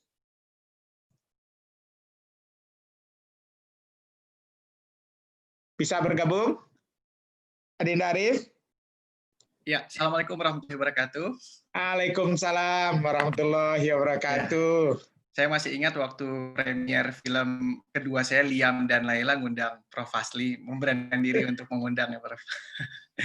Selamat salam juga buat Bundo Eli Kasim yang juga hadir di setiap pemutaran perdana film saya di Jakarta, dan alhamdulillah saya lahir sebenarnya dari situasi bagaimana tadi yang disebut oleh Bapak yang di Amerika, bahwa seni itu atau proses kreatif itu ketika ada pressure, tekanan, justru malah di situ kesempatan kita untuk bangun gitu. Jadi sedikit tentang Surau dan Sile itu kami buat hampir 100% orang Minang. Mulai dari penulis skenario dan sutradaranya saya, produsernya orang Minang, aktornya semuanya anak-anak kecil itu orang Bukit Tinggi dan Agam sekitarnya yang saya cari ke sekolah-sekolah tanpa basic acting sebelumnya. kemudian pemusiknya juga orang Minang, ada Pak Elizar Koto yang juga salah satu tim dari Talago Buni dulunya bersama Pak Edi Utama. Kemudian waktu itu belum ada bioskop 21 di Sumatera Barat, Prof. Jadi ini memang sebenarnya tantangan yang harus kita jawab, apalagi di Sumatera, jangankan Sumatera Barat ya, instrumen produksi film itu belum sangat memadai. Jadi waktu itu berdasarkan dari perjalanan tesis S2 saya,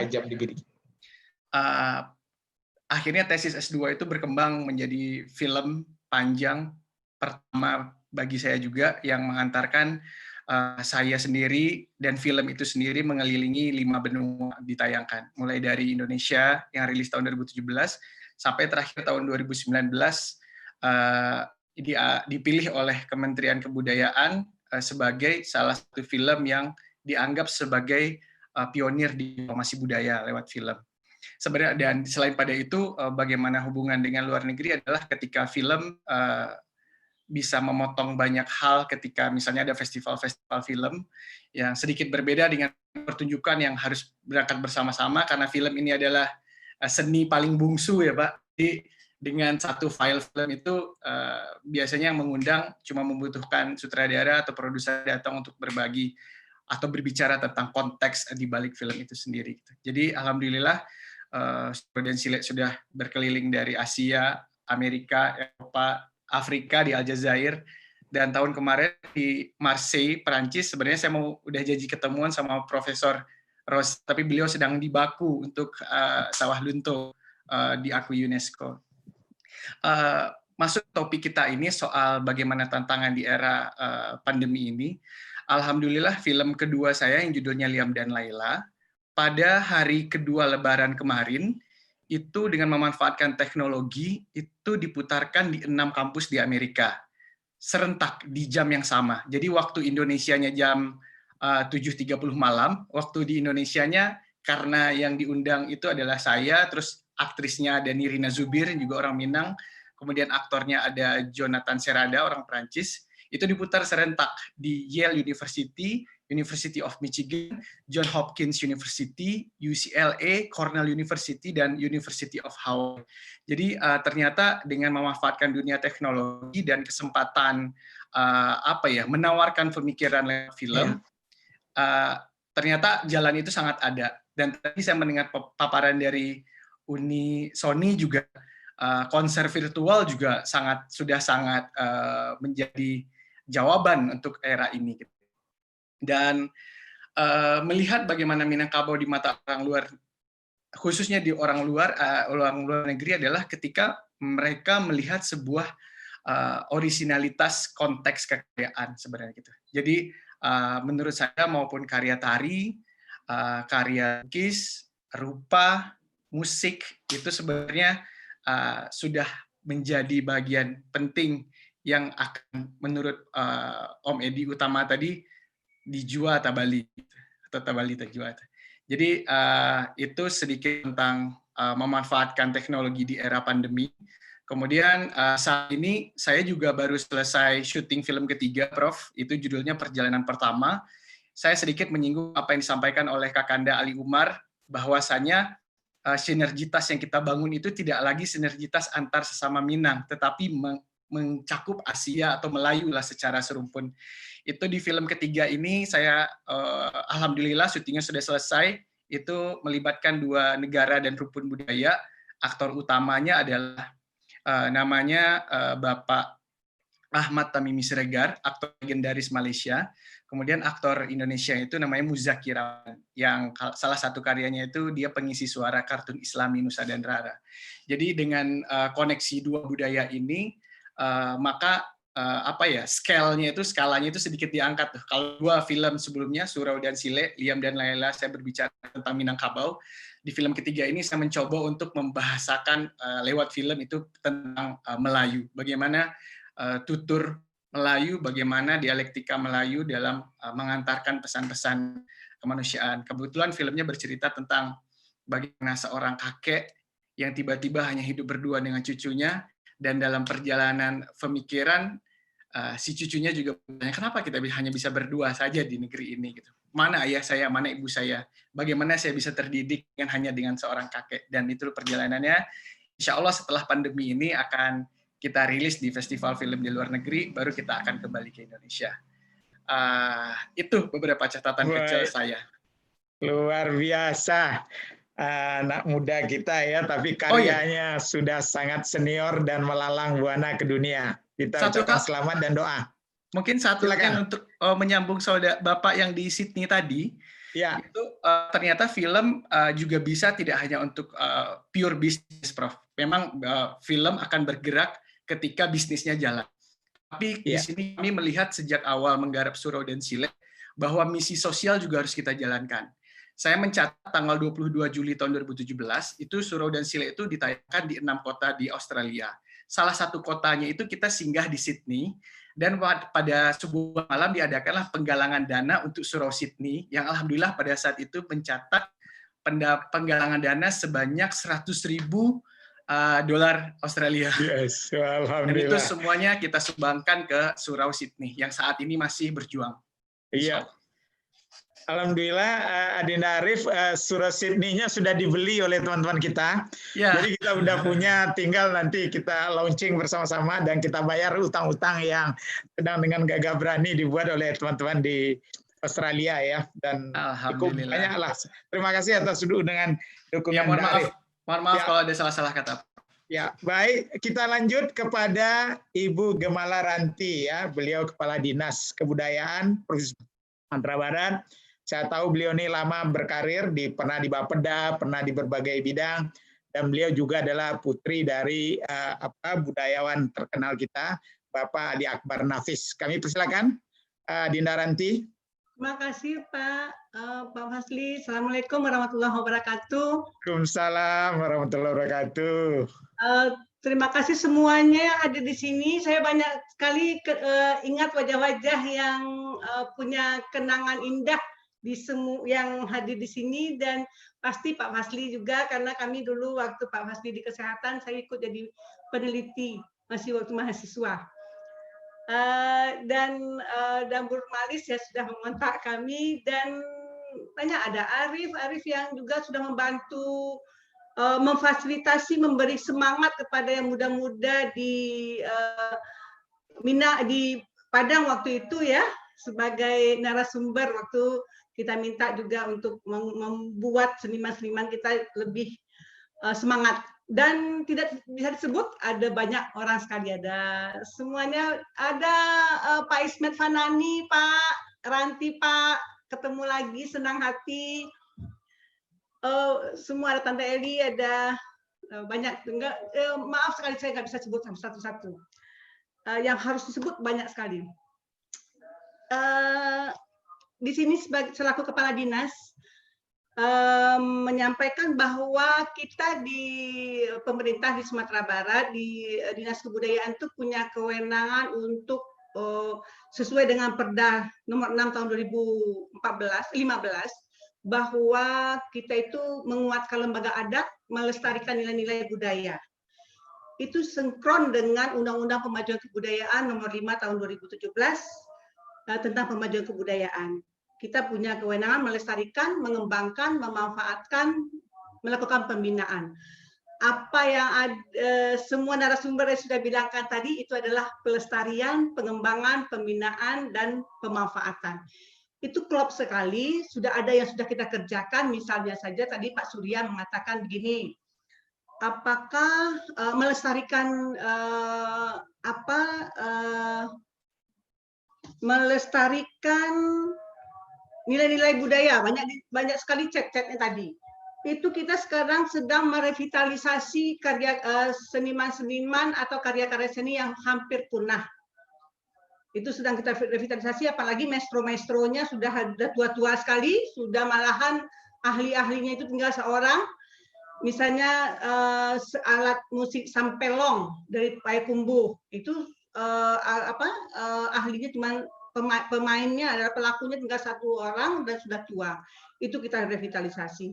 Banyak lagi hal-hal yang kita revitalisasi dari 10 objek pemajuan kebudayaan, misalnya ilmu pengetahuan tradisional. Dengan pandemik ini Pak Fasli sudah pasti tahu kalau dalam pandemik ini ada tanaman-tanaman kearifan lokal kita yang sudah dipakai dari masa-masa lalu, dari tua-tua kita sudah memakai itu, kita akan kita tayang. Kita punya sudah, karena pandemi ini juga kita tidak bisa bertemu secara fisik, kita adakan webinar sekali 2 minggu mengungkit semua warisan budaya yang ada di Sumatera Barat. Ada 10 pokok kemajuan kebudayaan, satu-satu kita ungkit. Ada ritusnya, nanti ada seninya. Jadi ada olahraga tradisi, ada manuskripnya yang sudah kita ungkit. Jadi itu ahli-ahlinya yang memberikan selaku narasumber. Dari yang hadir di sini beberapa orang sudah menjadi narasumber. Tapi pasti akan dipanggil, akan menunggu giliran kita minta bantuan nanti menjadi narasumber yang lainnya. Kita sebetulnya memang mengajak semua pelaku seni untuk tidak memang sebagaimana banyak narasumber tadi mengatakan pelaku seni paling berdampak terhadap pandemi ini.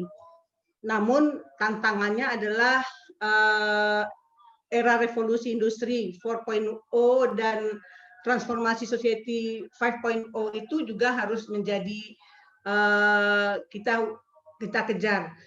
Misalnya saja Kementerian Pendidikan dan Kebudayaan melalui Dirjen Kebudayaan melakukan inventarisasi seniman-seniman yang berdampak terhadap COVID. Itu susah sekali Pak Fasli, susah sekali mencarinya. Apalagi seniman itu yang tradisi, susah sekali menjangkaunya. Kami kumpulkan dari semua komunitas yang berdasarkan jenis ya, jenis komunitas, jenis seni yang ditampilkan, yang kita kumpulkan semua komunitasnya, kita suruh bergerak sampai ke bawah, ke lini bawah, susah, tidak mendapatkan datanya kita. Akhirnya sekarang itu kita membantu nih, kita mau membantu agar tidak terlalu lama. Jadi antara pusat dengan nagari-nagari, dengan pelaku seni bisa langsung nyambung. Nah, itu susah sekali. Tapi kita akhirnya kita coba terus supaya itu mendapat. Alhamdulillah juga lumayan banyak yang mendapat bantuannya, tidak selalu bentuk uang tunai, tapi juga karya yang sudah dihasilkan. Karya yang sudah dihasilkan. Sekarang itu kita cari lagi data yang belum mendapatkan bantuan sama sekali. Dari pusat tidak dapat, dari kabupaten kotanya belum dapat, dari provinsi sekarang mau dicari. Alhamdulillah kita sudah terkumpul sekitar 350 orang yang pelaku yang pada umumnya itu dari nagari-nagari. Yeah. Itu yang terpaksa yang harus dikejar. Bagaimana dengan teknologi yang tradisi ini, Pak? Berat itu memang, berat sekali untuk yang tradisi. Jadi sekarang itu kita berharap yang muda-muda, yang komunitas, yang muda-muda, yang maestro-maestro yang sudah tua, ayo bergerak melalui YouTube, melalui media lainnya. Makanya kami kalau ada yang mengeluh ke Dinas Kebudayaan tapi tidak berkarya, itu agak agak sedikit. Tapi ketika dia berkarya, dia mau maju, dia mau berkarya, ayo kita kejar. Ayo sama-sama. Ayo kita jalan keluar, kita cari. Tapi ketika itu, karena sekarang tidak lagi modelnya untuk berkeluh kesah, tapi tidak ada kerjaan, gitu ya Pak. Tapi dengan pandemik ini banyak sekali orang-orang bercerita tentang kebudayaan. Alhamdulillah. Webinar ini saja, virtual ini saja dipimpin Pak Fasli dengan Uda Bermalis, itu luar biasa. Banyak sekali sekarang sudah yang muda-muda sudah membuat YouTube. Kita dalam pelestarian Dinas Kebudayaan mencoba sekarang Pak, sampai mana kita sudah punya tim untuk mengumpulkan dari 19 kabupaten kota itu apa saja yang sudah mereka lakukan untuk kebudayaan.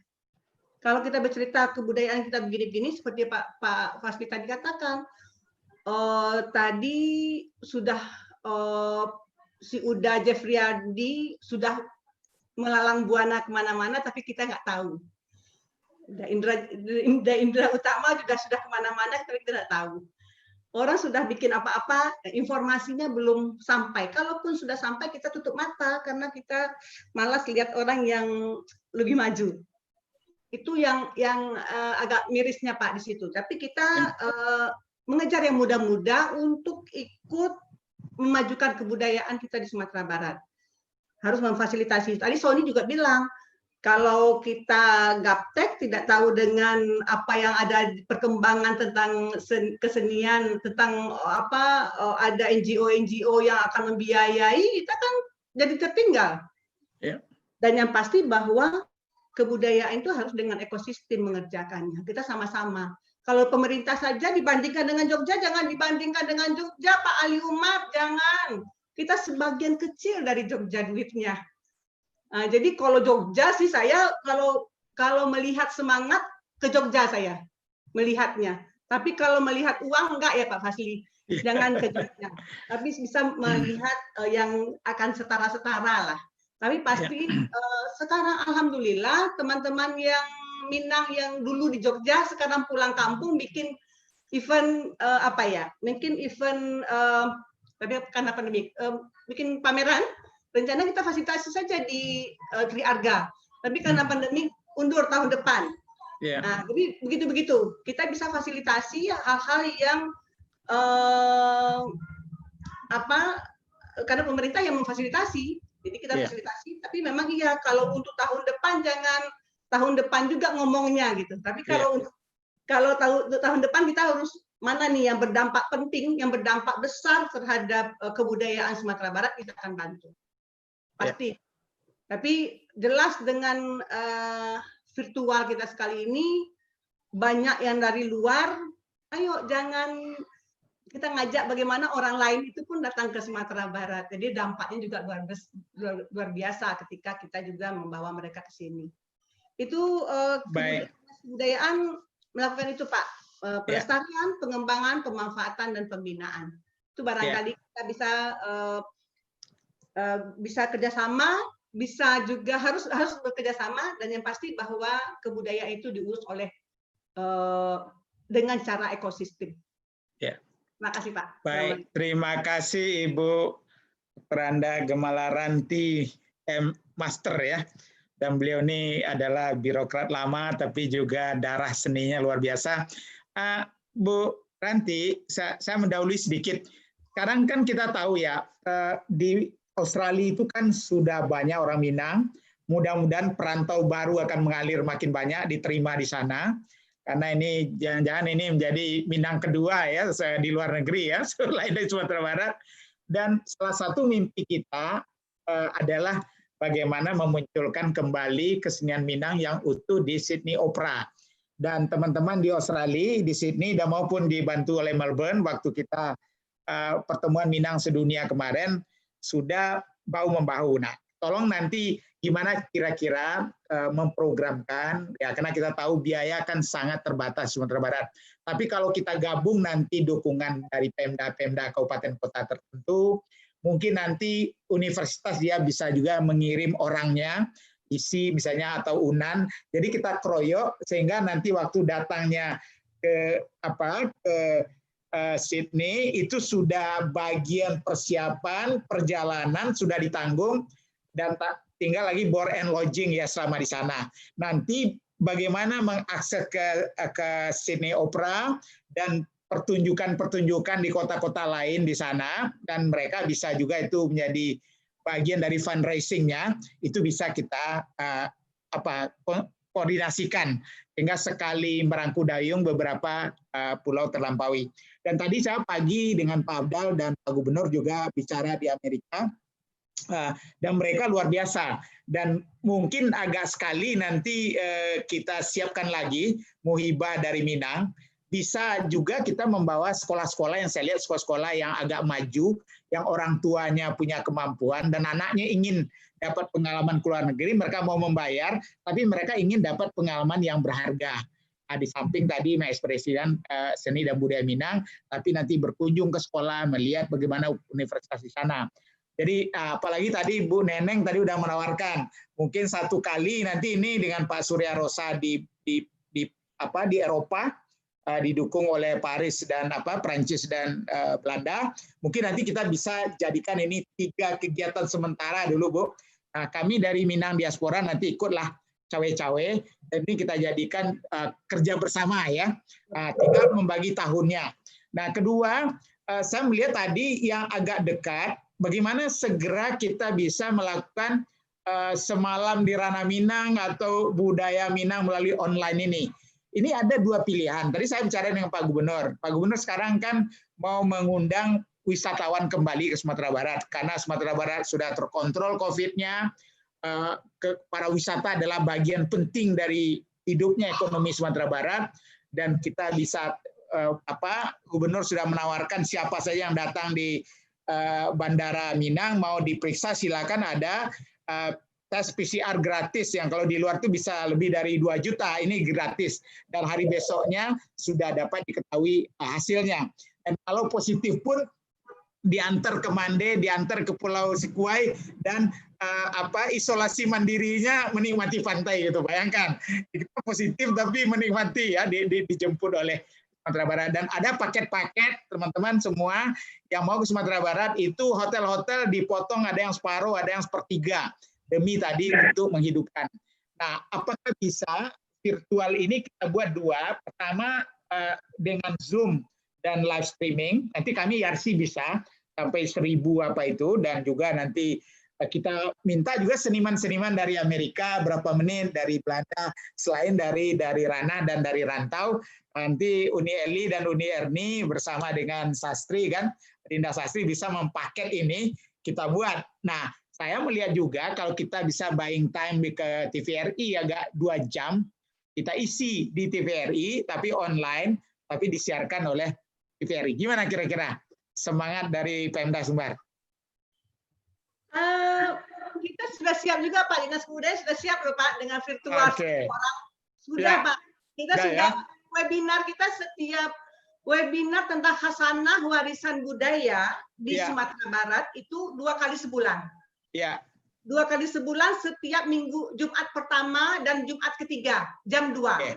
Ya. Jam 2, itu pesertanya sudah 300, 350, 400 gitu Pak. Ya, alhamdulillah. Mendampingi webinar kita ini. Iya, baik. Tapi semangatnya begitu, bahwa itu diikuti juga oleh dari beberapa negara. Webinar itu. Nah, itu sudah pertunjukan seni. Sudah pertunjukan, Makati itu sudah tampil tuh Pak. Oke, bagus. Ya. Baik, jadi pertunjukan. Tapi kita dan kemudian melalui Taman Budaya sudah berdongeng virtual. Sudah musikalisasi puisi virtual. Sudah Pak. Jadi kita sudah. Jadi bagaimana sekarang siapnya pelaku seni untuk bervirtualia. Ya. Kita dan bayar, nanti kita belas ke semua perantau-perantau Minang di dunia. Tolong jadwal tadi dikirim ke Pak Burmalis, sehingga nanti ke WA grup semua kita beritahu ya. Baik. Kita siapkan kalau untuk bersama nanti kita bisakan. Baik, karena kita punya waktu terbatas, tapi kita ada berapa orang. Pertama kita minta Bapak IF Darwis ya, Ketua Perantau Minang Belanda untuk menyampaikan pandangan beliau. Kemudian ada dari Tan Malaka Institute ya, dan kemudian yang sudah raise hand Pak Zoni Satria, dan kemudian 2 terakhir pendek-pendek kita minta dari Prof. Ismet dari Australia dan Dr. Suryadi dari Belanda sebagai pembungkus nanti.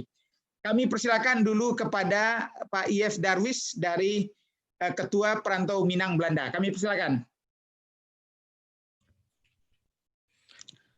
Assalamualaikum warahmatullahi wabarakatuh. Terima kasih Pak. Waalaikumsalam. Silakan Pak IF. Terima kasih atas kesempatannya ini, karena sebetulnya saya udah lama pergi dari seni ini. Kebetulan memang saya ketua Perantau Minang dari Belanda, dan itu juga yang mengajak saya ke dunia seni dulunya itu Pak Indra Utama itu. Yang membawa saya mengenal seni sampai saya sekolah SMKI ASKI Padang Panjang, itu satu letting dengan Bapak Sastra Munafi. Habis itu saya ke Solo, ke Universitas Hawaii. Habis 1996 saya pindah ke bidang IT. Jadi bukan saya berarti nggak mengenal dengan seni, tapi itu sama saya masih ada di belakang kepala saya. Sampai karya terakhir saya di bidang koreografer juga. Di bidang terakhir karya saya tahun 1999. Itulah sedikit pengalaman saya. Mengenang sesuai dengan pembicaraan yang saya dengar tadi, untuk bagaimana mengembangkan seni Minang untuk bidang ini. Apakah musik Minang ini, pertanyaan saya, apakah musik Minang ini hanya untuk orang Minang yang berada di luar negeri? Atau bagaimana? Karena masalah ini, untuk hal itu kita bisa membawa hibah kesenian ke luar negeri atau gimananya? Itu pertanyaannya. Yang kedua, apakah musik Minang ini bisa dipermodern seperti yang saya lihat teman-teman saya yang dari Jawa, kesenian Jawa dibawa musik Jawa yang ditranslate ke bahasa Inggris dengan tanpa menghilangkan seni-seni tradisinya. Nah, itu apakah ini seperti Bapak Suryadi juga pernah saya baca tadi itu, apakah pertanyaan ini kita masyarakat Minang sudah siap untuk hal-hal semacam ini? Pertanyaan selanjutnya untuk bikin website. Saya lihat dari tadi pembicaranya ada website yang gratis, ada ini. Kenapa musik yang gratis? Kita hanya akan menolong adik-adik kita yang baru muncul atau gimana? Apakah kita juga bisa sama-sama mengumpulkan uang untuk membuat website atau membuat bentuk apapun untuk perkembangan kesenian Minang ke luar negeri ini, atau perkembangan kesenian Minang untuk orang-orang kita atau orang-orang luar negeri ini? Karena hal ini saya pernah berdiskusi dengan Bapak Burmalis waktu dia berkunjung ke Belanda, dan juga dengan Bapak Surya Roza waktu saya berkunjung ke Brussel.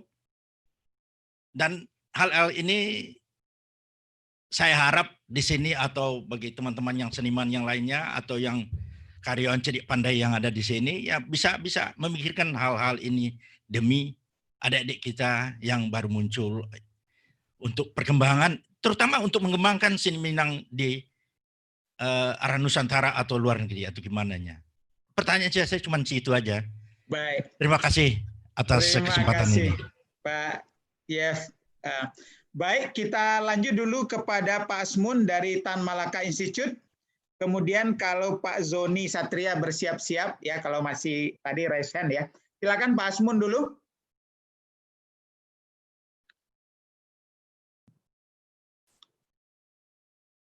Pak Asmun sudah di-unmute? Iya, Pak. Ya. Assalamualaikum, Pak. Ya, Waalaikumsalam warahmatullahi wabarakatuh. Silakan. Bismillahirrahmanirrahim. Alhamdulillah kami sudah menyimak dan sedikit ada pengalaman di Amerika sama di Jepang. Mungkin hal yang sangat penting kita pikirkan bersama adalah, pertama, sampai seberapa jauh pemerintah daerah, dinas kebudayaan harus mempunyai suatu konsep strategis, Pak, untuk mengatur pelestarian nilai-nilai budaya Minangkabau ini. Dan itu harus ada secara strategis. Yang kedua, setidaknya dinas dan stakeholder semuanya harus bisa menyelenggarakan suatu musyawarah besar kebudayaan Minangkabau untuk memikirkan hal-hal yang akan dilakukan ke depan. Yang ketiga, Ambo perlu sebenarnya berbicara masalah pembinaan seni budaya. Karena kita akan berbicara masalah di hulu dan hilir, kaitan antara ranah jorantau. Lantas kita juga harus berpikir sampai seberapa jauh strategi yang telah kita siapkan pertama tadi dapat mencapai kepada para milenial.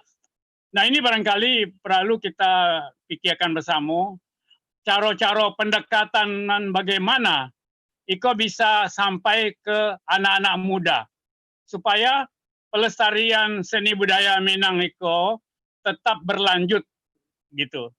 Yang terakhir, Ambo hanya ingin menyampaikan bahwa sebagai outgoing generation, Ambo meminta kepada existing generation kini ko untuk mulai berpikir bagaimana caranya bisa menindaklanjutin hal-hal seni budaya Minang ini untuk the future generation of Minangkabau. Jadi harus berpikir secara strategis demikian. Terakhir, kalau lihat pengalaman di Amerika, Ambo secara mandiri dengan kawan-kawan permias di sana menyelenggarakan berbagai kegiatan seni budaya, tari menari, juga mengenai pameran produk dan lain sebagainya. Di waktu di Jepang, kami dengan para PPI dan kawan-kawan masih ada generasi tentara-tentara Jepang yang pernah di Indonesia, mereka sangat membantu untuk menyelenggarakan kegiatan-kegiatan festival Minangkabau ataupun festival Indonesia. Tapi Ambo melihat di sini banyak potensi seni musik tiup dan lain sebagainya yang bisa kita gali. Dan itu yang Ambo usulkan Pak Profesor Fazli, hal yang sangat penting adalah bagaimana kita berpikir kini mengadakan festival besar di Sumatera Barat untuk menggali setiap kegiatan-kegiatan ada kebudayaan di negeri-negari, dan itu menjadi tontonan festival besar dunia, dan kita dapat mengundang seluruh potensi market yang ada di luar maupun yang di Jakarta sendiri. Dulu kita mencoba untuk mengundang para duta-duta besar asing yang ada di Jakarta untuk datang ke Sumatera Barat. Dan inilah yang barangkali Pemda ataupun Pak Gubernur, Dinas Kebudayaan untuk bisa memfasilitasinya. Dan secara cepat barangkali Nanapek itu pikirkan adalah mulai kita menyelenggarakan persiapan mengadakan festival besar dan setelah pandemik. Barangkali itu saja Profesor. Terima Mungkin kasih, mohon maaf Pak dan salam hormat dari Rajo Adat kami, Datuk Hengki Novaron Arsil, Datuk Tan Malaka ke-7. Kami harapkan supaya di Pandam Gadang dengan ada juga di situ kalau tidak salah ada Talempong Batu. Itu adalah budaya kuno dari Sumatera Barat. Lebih kurangnya maaf lahir batin. Wassalamualaikum. Waalaikumsalam warahmatullahi wabarakatuh. Baik, kita lanjut dulu kepada Prof. Ismet, kemudian terakhir dari Pak Dr. Suryadi ya. Kalau silakan Pak Ismet, gimana pandangan Pak Ismet sudah mendengar dialog lebih 3 jam nih? Ya, terima kasih banyak Prof. Fazli. Assalamualaikum warahmatullahi wabarakatuh. Waalaikumsalam Para seniman dan tokoh-tokoh yang luar biasa ini. Bagi saya Prof. Fazli, ternyata yang saya alami sore ini atau malam di Australia ini jauh lebih banyak daripada yang saya harapkan sebelumnya. Kalau saya berharap tadinya itu dari rancangan yang dikemukakan tentang pertemuan kali ini, berbicara tentang COVID-19, apalagi bisa kita kerjakan sekarang dan sebagainya. Tetapi ternyata bagi saya yang paling atau sangat mengesankan itu adalah betapa besar variasi-variasi keterampilan seniman Minang dan di berbagai tempat di mana saja begitu dengan jaringan-jaringan mereka yang luar biasa. Nah, bagi saya ini satu catatan yang timbul di kepala saya. Seperti sering Pak Fazli lakukan, ternyata hasilnya itu mungkin karena melibatkan orang-orang yang perlu dilibatkan, hasilnya jauh lebih daripada yang direncanakan. Nah, sebagai apa namanya itu penutupnya dari observasi saya semacam itu adalah, apalagi Ibu Gemala Ranti ada di sini juga dari daerah, itu bagaimana kita ini sebenarnya secara terus-menerus nanti dalam bentuk apa saja merangkul, mencakup semua yang hadir pada sore hari ini. Nah, ini sangat mencengangkan dalam artian baik ya, dengan artian yang luar biasa. Saya berterima kasih diikutkan pada sore hari ini, dan itu saja catatan ringkas dari saya, Prof. Fazli. Wassalamualaikum warahmatullahi wabarakatuh. Waalaikumsalam. Terima kasih Prof. Ismet yang selalu hadir di acara Berminang-Minang ini. Kita lanjut kepada Pak Suryadi Belanda. Beliau ini archive-nya lah ya. Jadi semua catatan mengenai keminangan ini ada di tangan beliau nih. Silakan Pak Suryadi. Terima kasih Pak Fazli. Assalamualaikum warahmatullahi wabarakatuh. Waalaikumsalam Saya warahmatullahi juga wabarakatuh. mendapat kesan yang sangat positif, sebagaimana tadi udah Ismet katakan bahwa pembicaraan kita ini luar biasa, dan ini adalah sebuah modal dan juga energi untuk tetap melestarikan kebudayaan kita yang bernilai tinggi ini. Kalau kita melihat agak ke belakang secara historis, memang Minangkabau ini dikenal luas itu melalui jalur seni. Jadi orang-orang seperti Zubir Said, seperti Saiful Bahri, Sultan Perang Bustami, Buyung Saugi dan lain-lain, itu adalah orang-orang yang berkiprah di rantau, dan melalui itulah apa yang disebut sebagai seni Minang itu dalam konteks yang kreatif itu diperkenalkan dan menjadi jembatan untuk dikenal oleh dunia gitu. Jadi dari aset yang kita miliki sekarang, Pak Fazli, saya yakin bahwa energi di tahun 30-an, 40-an itu, 50-an itu akan terus melalui genre yang lebih kompleks lagi, film, tari, kreasi, dan lain sebagainya.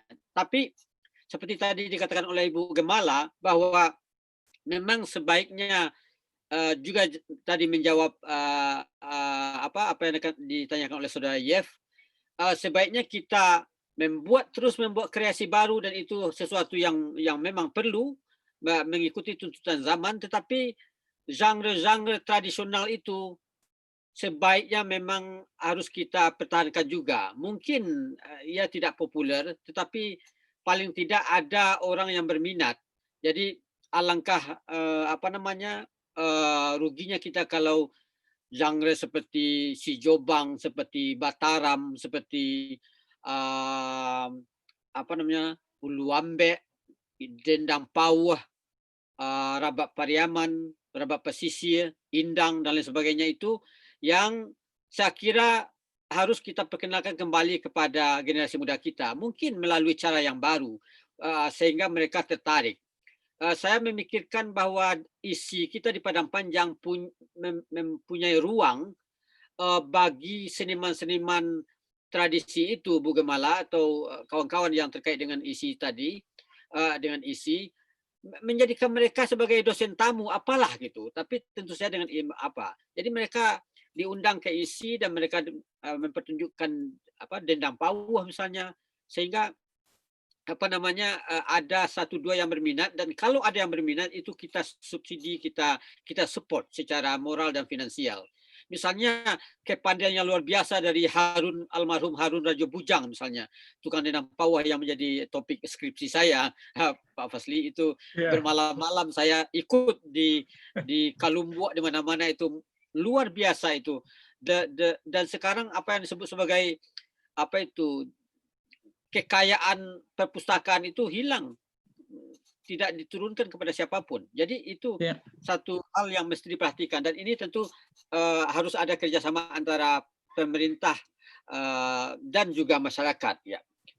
Yang kedua adalah bagaimana kita coba menghidupkan kembali lingkungan dari kesenian ini. Saya membayangkan dulu itu Pak Fazli di Minangkabau itu sangat terkenal itu Nachtentonstelling, itu di konsep dulu oleh L.C. Westeneng di Fort de Kock pada 1917. Itu pasar malam, di mana semua jenis kesenian itu tampil di sana dan orang boleh memilih. Pak Fasli boleh melihat beberapa Priaman, saya boleh melihat randai yang dimodernkan misalnya. Dan kita mungkin Pemda coba membuat secara reguler event seperti itu sehingga muncul minat masyarakat kembali untuk menghidupi dan menikmati kesenian itu. Yeah. Nah, dan saya rasa memang di zaman sekarang kita sadar bahwa kesenian itu mesti menjadi aset untuk mendapatkan bernilai ekonomi.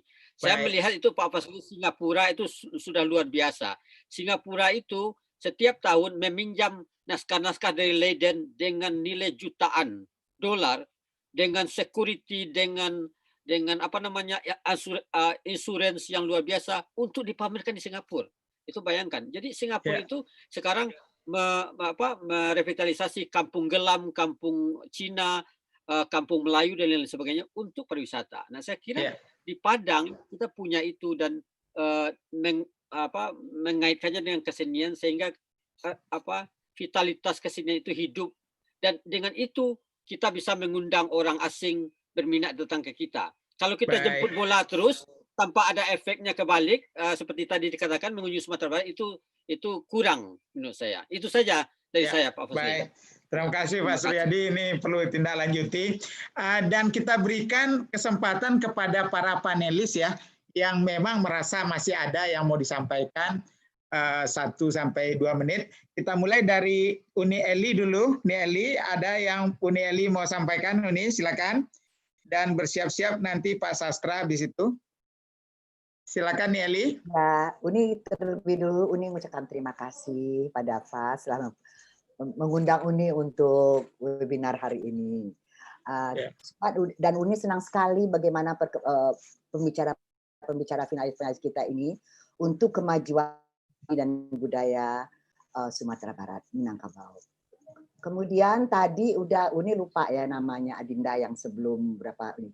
Katanya bisakah musik tradisi Minang ini berbaur menggunakan kayak pop atau kalau Uni nggak salah dan memang ya betul bukan salah lagi itu yang pertama pelopor musik talempong ada dan saluang itu yang bisa tune dengan elektronik itu adalah Minang, musik Minang.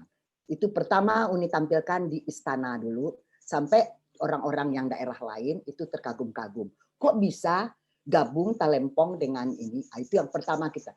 Hanya dan kita ini kurang mengangkat. Tidak ada panggung untuk mengangkat ini secara nasional. Dan rekaman-rekaman Uni dari tahun 70 dan beralih gadang tahun 74 sudah memakai alat tradisional saluang talempong, gitar, piano segala macam. Dan itu Uni Eli dulu yang minta tolong kepada almarhum Uda Yusuf Rahman, papanya Sony. Uni bertanya, Uda Cap, bisakah saluang kita ini dan talempong bisa tune in dengan musik modern? Kenapa nggak bisa? Akhirnya Uni meminta kepada Uda Yusuf datang ke Jakarta untuk membentuk nada-nada talempong dan saluang, alat-alat tiup kita ini bisa nadanya itu bisa ada A, ada bass, ada fizz, ada segala macam yang selama ini di musik tradisional tidak ada. Dan pelopor untuk musik tradisional tune in dengan musik modern itu adalah Minang, musik Minang kita. Kita itu kalah dengan popularitas untuk mengangkatnya semua. Rekaman Beralek Gadang itu pure musik tradisi kolaborasi dengan modern. Baik. Baik, terima kasih banyak Uni. Ya, saya waktu itu masih mahasiswa udah selalu memutar kaset Rang Minang Beralek Gadang itu ya. Nah, yang spektakuler ya. Karya Uda Nazir juga itu. Ya. Baik, kita lanjut kepada itu. Dan itu karya Uda. Baik, Pak Sastra silakan. Uda Nazir. Terima kasih Pak Prof. Fasli. Siap-siap nanti Bang Edi ya. Ya, udah Edi ya. Sekarang mungkin saya akan berbicara apa yang sekarang saya lakukan. Yaitu dengan tantangan ke depan, itu kira-kira setahun atau 2 tahun, mungkin lebih cepat atau lebih lambat kita belum tahu. Tidak salah Kementerian Riset dan Teknologi melalui DRPM meluluskan proposal saya, yaitu penciptaan Opera Minangkabau dalam cerita Malin Kundang, yang alhamdulillah sudah didanai 2 tahun, hampir 1 M. Ya. 2 tahun ini kami telah uji coba di Malaysia 2018 di Sarawak dengan Pak Isbar Jelani sebagai konduktor, dan yang terakhir di Universitas Malaya Kuala Lumpur tahun kemarin itu. Jadi tidak salah DRPM, Kementerian Riset dan Teknologi, membiayai kami dengan ratusan juta gitu. Ternyata inilah jawabannya. Untuk kedepannya, saya kira format sebuah opera itu adalah seni yang lengkap. Gitu. Tarinya ada, teaternya ada, segalanya ada di sana. Gitu. Nah, dengan durasi yang bisa diperpendek, bisa diperpanjang. Gitu. Nah, ini harapan saya dengan opera yang saya buat ini bukan untuk sekedar hibah, sekedar muhibah, pergi ke sana, konser di sana, tapi untuk membuat sebuah organizer untuk bisa kita melalang buana ke seluruh dunia cari pitih. Nah, cari pitih gitu. Jadi bukan menghabiskan uang ke luar negeri, tapi mencari uang karena kata-kata opera itu bukan hanya untuk orang Minang, sekaligus jawaban untuk Pak Jeff, Konco Mbo Jeff, dari orang Minang untuk orang Minang dan dijual untuk bukan orang Minang. Nah, ini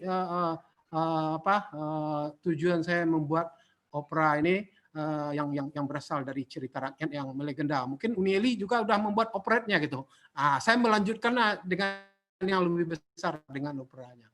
Barangkali inilah kepada Bu Ranti juga, barangkali saya juga sudah mengutarakan hasil karya saya ini untuk bisa dimanfaatkan sebagai pertunjukan pariwisata untuk setiap tamu yang datang ke Padang. Mudah-mudahan dalam waktu dekat gedung kesenian, gedung kebudayaan yang megah, yang menurut saya itu sekelas gedung opera cepat selesai di tepi laut di Kota Padang itu.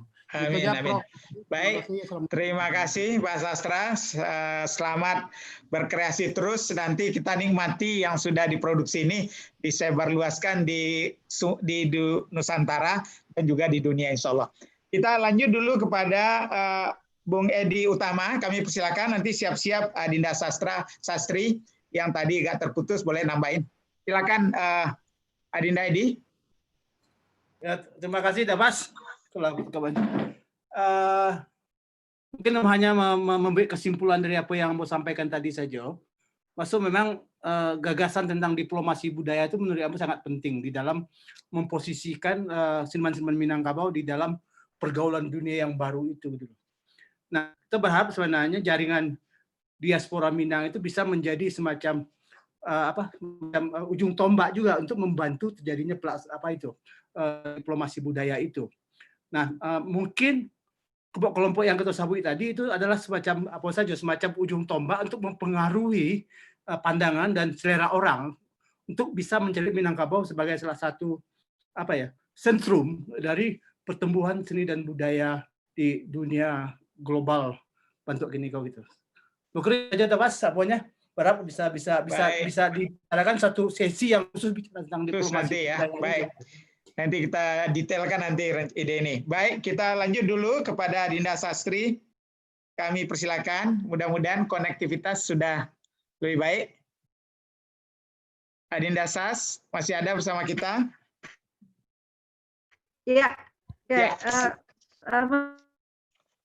Sinyalnya masih ini enggak jelek, enggak ada. Udah jelas. Kalau suaranya udah bagus jelas. Banget ini udah ya. Silakan. Ya. Apa yang dilakukan oleh MDM ini, seniman tidak punya akses, minta diberi ruang, diberikan fasilitas gitu. Kita sudah melakukan sebagai yang padahal seni yang berkah, tapi tidak banyak. Nah, ini saya apresiasi Minang diaspora bisa melakukan ini kalau virtual, apalagi kalau bisa di Opera House yang seperti Pak Marlis katakan dulu itu ya keren banget. Jadi kalau bisa di Opera Marlis katakan dulu itu ya keren banget sekali. Nah, dengan ibu WK, anak-anak segala lakukan lewat YouTube, rekaman berkaitan dengan senyum terima kalian. Baik, hilang lagi suaranya. Mempromosikan Minang, tapi ya intinya seperti itulah. Mana berkolaborasi dan kita terbuka untuk itu. Baik. Sehingga Minangkabau. Amin, amin. Terima kasih Adinda Sastri. Beliau ini banyak membina anak-anak muda di Sumbar ya, sebagai talenta-talenta Minang yang bertahun-tahun beliau bina sampai banyak menjadi tokoh-tokoh juga di bidangnya masing-masing. Terima kasih banyak nih Indah Sastri yang luar biasa karya-karyanya. Kita terus dulu kepada Pak Ali Umar. Nanti kalau Pak Sultan masih ada, ya pendek-pendek apapun yang ditangkap dari dialog kita ini. Kami persilakan Pak Ali Umar dan kemudian saya Pak Sultan. Ya, alhamdulillah, terima kasih. Ambo, saya nanggapin Ibu Ranti tadi, tidak bisa lah dibandingkan Jogja dengan Sumatera Barat. Bukan itu maksudnya. Jadi Anda ada salahnya mencari yang baik, mencari yang rancak gitu kan. Maksudnya kok. Karena Ambo 30 tahun di Jogja, itu ada namanya festival di Jogja itu ada namanya Merti Dusun. Merti Dusun itu setiap tahun itu per dukuh. Jadi seluruh tradisi apapun yang dilakukan misalnya hajatan selalu ada tradisi. Nah itu maksud Ambo. Yeah. Jadi mungkin sharing lagi kita soal itu. Yeah. Terus Ambo, saya punya program sebetulnya selama pandemi ini saya punya program karena tidak boleh keluar rumah. Jadi kebetulan saya berdiam diri hampir 2 bulan di studio. Nah terciptalah sebuah karya. Yang karya itu akan rencananya insya Allah akan saya sumbangkan ke seluruh negara-negara Muslim. Karya itu. Karena bagi saya karya seni itu adalah catatan, dokumentatif, atau peristiwa-peristiwa yang terjadi saat ini besok kita lihat. Nah, jadi karya ini lebih dari 50 saya buat. Mungkin ada berapa negara Muslim atau negara yang mayoritas Muslim akan saya sumbangkan. Karena ini sebuah masjid, karyanya sebuah masjid yang semuanya disilang, tidak boleh sholat Jumat atau sholat berjamaah. Dan itu udah 50 ya? Udah 50. Ya, lebih dari 50 akan saya buat. Rencana saya. Jadi anggota OKI nanti bisa diberi itu Pak, organisasi. Mungkin. Karena begini. Karena saya punya memori tentang masjid. Karena bapak orang tua saya jadi garin, saya juga bantu orang tua saya di masjid. Terus 2010 masjid runtuh di Sunur Pariaman itu ada masjid tertua yang runtuh. Nah pada saat itu saya menangis. Nah sekarang 2020 terjadi lagi semua masjid disilang. Nah ini akan saya berikan ke seluruh negara itu. Mudah-mudahan diaspora internasional bisa membantu saya atau teman-teman Malaysia, teman-teman saya APS, teman-teman grup-grup Malaysia bantu saya juga katanya kalau Pak Ali Umar tidak bisa melalui Indonesia dari Malaysia karena Pak Ali Umar bukan milik Indonesia saja, Ali Umar milik Muslim katanya. Iya. Seperti itu dia. Baik, jadi itu rencana saya Pak. Terima kasih. Assalamualaikum warahmatullahi wabarakatuh. Menjadi kewajiban bagi kita semua mendukung nanti Pak Ali ya. Insya Allah lah dia baik yang mulia. Baik, kita teruskan pada Pak Sultan. Silakan Pak Sultan. Kalau masih bersama kita. Nanti bersiap-siap habis Pak Sultan, Pak Afdal ya. Dan kemudian Bu Neneng. Ya. Silakan Pak Sultan. Ya, saya dari tadi mengamati aja. Dan hebat-hebat orang kita ini. Pak Fakri sudah memfasilitasi bersama Pak Malaysia. Saya juga ya sebagai senior lah ya. Ini kadang-kadang juga saya tidak bisa mengatakan bahwa saya ini seniman atau bukan gitu. Karyanya cuma pelaku seni gitu aja. Ya kan, cuman saya mengatakan ada Bu Sastri tadi, apalagi ada anak muda kita itu ya, orang sutradara muda. Ya, artinya jangan cepat puas ya kan, karena kalau saya lihat memang semangat orang-orang kita ini luar biasa. Cuman ya, kita perlukan juga di sini dia seniman, dia juga pengusaha dan dia kaya gitu. Jadi tidak ada ketergantungan dengan pemerintah kalau perlu gitu. Ya, ini yang diperlukan. Saya pikir baik. Itu aja saran saya. Terima kasih. Yang penting Pak Sultan siap selalu mendampingi yang muda-muda nih Pak Sultan ya, dengan pengalaman panjang tadi itu. Baik, kita lanjut pada Pak Afdal. Silakan kata-kata penutupnya Pak Afdal. Dan nanti bisa Bu Neneng ya. Ya, terima kasih Pak Fazli. Kalau saya ini setelah mendengar rangkuman dari keseluruhannya, bisa kita tarik benang merahnya. Intinya itu Pak, kita bersinergi karena dalam diplomasi budaya ini yang seperti bicara tadi juga, ini tidak hanya sebagai seni aja Pak. Jadi seni ini adalah seni dalam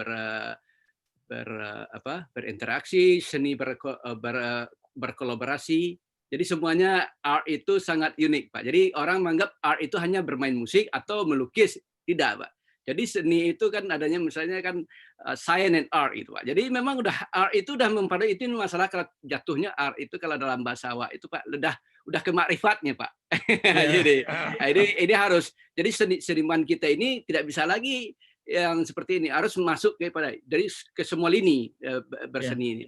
Nah, ini yang kita harapkan nanti ini kalau bisa Pak ditindaklanjuti ada nanti semacam konseptor yang nanti ada eksekutornya Pak. Ini kita betul-betul jadi kita lanjutin posisi yang ada di sini. Kira-kira siapa orangnya nanti Bapak, saya yakin Pak Fazli punya pemikiran ke arah demikian, yang sebagai konseptornya bagaimana, kemudian eksekutornya seperti apa, dan kita ini kan saya yakin dengan network kita sekarang di Minang sudah artinya di mana-mana ada. Tinggal kita bagaimana merangkulnya secara keseluruhan gitu Pak. Itu aja Pak. Makasih. Baik. Terima kasih Pak Abdal. Salam sama Alia ya. Nanti Alia kita minta hadir. Oke, lanjut Ibu Neneng dan siap-siap Pak Marlis habis itu ya kalau masih bersama kita. Silakan Bu Neneng. Banyak harapan kepada Belanda nampaknya ini. Bisa dengar Pak? Bisa sangat jelas Bu. Oke, kata penutup dari saya, kami dari diaspora Belanda siap sebagai kaki tangan, sebagai mewadahi untuk promosi semua aktivitas Minangkabau di Eropa. Dan kami juga butuh sekali support dari saudara-saudara kita di Minangkabau atau di Jakarta atau di mana saja. Kami siap membantu. Baik. Terima kasih banyak Bu Neneng. Mudah-mudahan saling mensupport ini menuju kepada realisasi dan melahirkan Minangkabau dengan wajah baru sesudah COVID ini ya. Baik, terima kasih Bu Neneng dan kita terus Pak Marlis, nanti siap-siap Profesor Yusbar ya. Kami silakan Pak Marlis.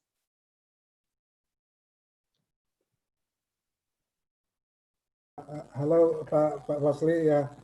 Ya, silakan Pak. Ya, saya mau ingin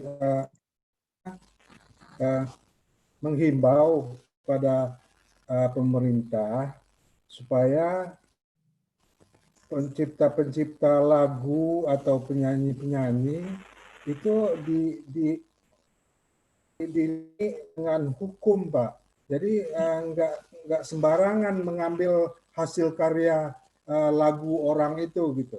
Harus ada imbalannya dan juga hasil penyanyi-penyanyi yang mensidikan lagu-lagu mereka itu saya dengar banyak yang dibajak Pak. Jadi banyak yang dikopi. Jadi karena nggak ada copyright-nya gitu. Jadi tolong itu kan income buat mereka gitu Pak ya. Ya cuman itu saja Pak. Baik, terima kasih Pak Marlis. Memang ini perjuangan panjang yang mengenai hak cipta dan juga bagaimana karya-karya ini dilindungi dan diapresiasi dan termasuk juga apresiasi secara finansial ya, karena ini memang sebuah karya yang pantas untuk diapresiasi. Terima kasih Pak Marlis. Kita lanjut kepada Profesor Yusbar dan bersiap Dr. Indra nanti. Silakan, Prof. Unmute dulu, Prof. Mic-nya masih mute. Ya. Oh, lagi. Ya. Pertama kali saya ucapkan terima kasih kepada Prof. Fasli dan Pak Bur yang sudah mempercayakan saya hadir di dalam forum ini. Ya, yang keduanya saya juga menyokong apa yang dikatakan Pak Yef tadi, bahwasanya website itu memang perlu dan kalau boleh adalah pemerintah daerah menolong memberi bantuan untuk membuat website. Kemudian ahli bahasa itu memang perlu. Ketika saya membawa menjadi konduktor untuk Malin Kundang di Unimas, ya petinggi-petinggi di Unimas mengemukakan bahwa kalau ini dibuat dalam bahasa Indonesia kami boleh mengerti. Jadi di situ dia lebih memahami lebih dalam. Jadi saya pikir memang ahli bahasa itu amat diperlukan. Terima kasih Prof. Baik, terima kasih Profesor. Silakan Dr. Indra dan siap-siap nanti Dinda Soni ya. Silakan. Terima kasih Dafas. Jadi Ambo sebetulnya ingin menghimbau saja tadi untuk supaya kita memberikan perhatian yang sama terhadap kesenian Minangkabau itu, baik yang tradisional yang ada di kampung-kampung maupun kesenian hasil ciptaan baru yang sebenarnya dicipta bersumberkan kepada kesenian tradisional itu gitu. Jadi kalau kesenian hasil ciptaan baru koko berkembang tapi kesenian tradisionalnya tidak diperhatikan, malah sumbernya akan menjadi khawatir jadi hilang, tidak ada sumber lagi gitu. Jadi kemudian bagaimana caranya memberikan perhatian kepada kesenian tradisional? Kesenian tradisional itu tumbuh, hidup karena adanya upacara-upacara. Orang Sudek Rasu ada kesenian, orang Alek Nagari ada kesenian, orang Baralek, orang segala macam ada kesenian. Tetapi upacara-upacara di kampung-kampung itu nampaknya sudah mulai hilang. Akibatnya kesenian pun hanya hidup megap-megap. Oleh karena itu, Ambo berharap ditumbuhkan ke upacara-upacara baru dan disokong oleh kesenian-kesenian yang dicipta baru oleh para seniman-seniman itu bersama-sama tampil dengan kesenian tradisional itu. Jadi pada intinya itu tadi Revas, kesenian tradisional dengan kesenian yang hasil ciptaan baru itu mohon diberikan perhatian yang sama di dalam situasi revolusi industri lah, new normal dan segala macam. Terima kasih. Dan itu menggandengkannya di desa-desa, cara nanti Dinda, supaya karya baru yang sudah ekonomi kadang-kadang sudah punya hasil, tapi karena mengakar dari seni tradisi di Nagari, mereka kan juga tetap mengolah itu. Tapi berdampingannya itu dalam bentuk apa terbayang deh Dinda Indra? Jadi dulu Ambo pernah membuat satu karya namanya lalu pulang karya itu Ambo ambilkan dari kesenian tradisional di Pariangan. Di Pariangan, kemudian karya itu tampil di Jakarta pada Indonesian Dance Festival. Tapi kemudian di Pariangan tuh rupanya ada suatu Alek Nagari namanya Pacu Jawi. Kemudian Ambo tampilkan karya yang baru itu tuh bersama-sama dengan karya tari tradisional itu. Jadi masyarakat di situ nampaknya sangat bangga, karena keseniannya itu diambil kemudian dipulangkan kayaknya Balia gitu. Iya. Dipermodern dan dipulangkan Balia ya. Dan kemudian semangat anak-anak muda itu menjadi tumbuh dia di kampung-kampung itu untuk memelihara kesenian tradisionalnya. Baik, terima kasih. Terima kasih Dinda. Lanjut pada Dinda Soni dan siap-siap nanti Dinda Jeffrey.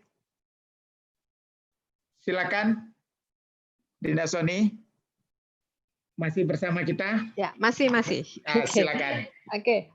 Terima kasih. Mungkin yang pengen ditanggapi sama tadi yang disampaikan oleh Pak Marlis dan Pak Surya Suryadija mengenai adalah pengurusan dari copyright. Jadi copyright itu mungkin tidak banyak yang tahu prosedurnya.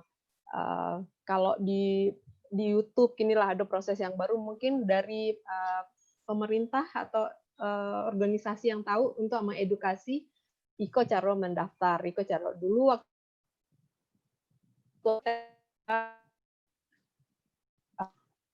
ini punya kita.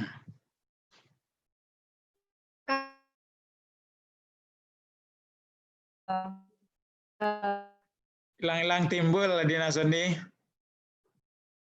suaranya. Jadi kalau yang ingin tahu mengenai susunan talempong yang tadi disampaikan oleh Tante Eli Kasim, yang Nio membaca bukunya bisa hubungi. Jadi kalau Nio ada referensi tentang penyusunan talempong oleh Bapak Yusuf Rahman yang tadi disampaikan oleh Tante Eli, silakan. Ya, baik.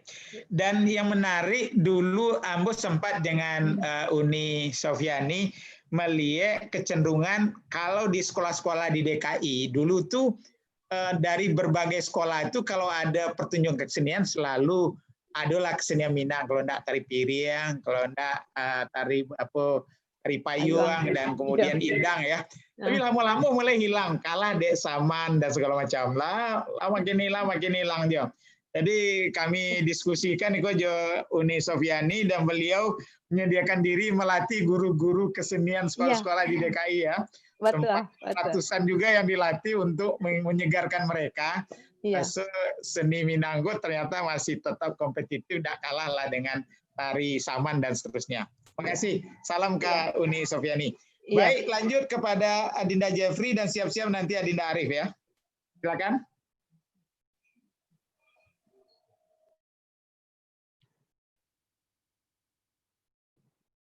Adinda Jeffrey masih sama? Silakan, Adinda.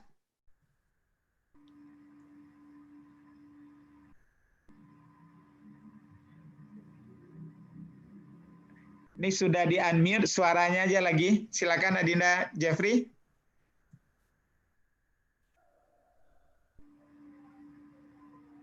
Halo. Adinda Jeffrey. Atau nampaknya ada masalah teknis di beliau.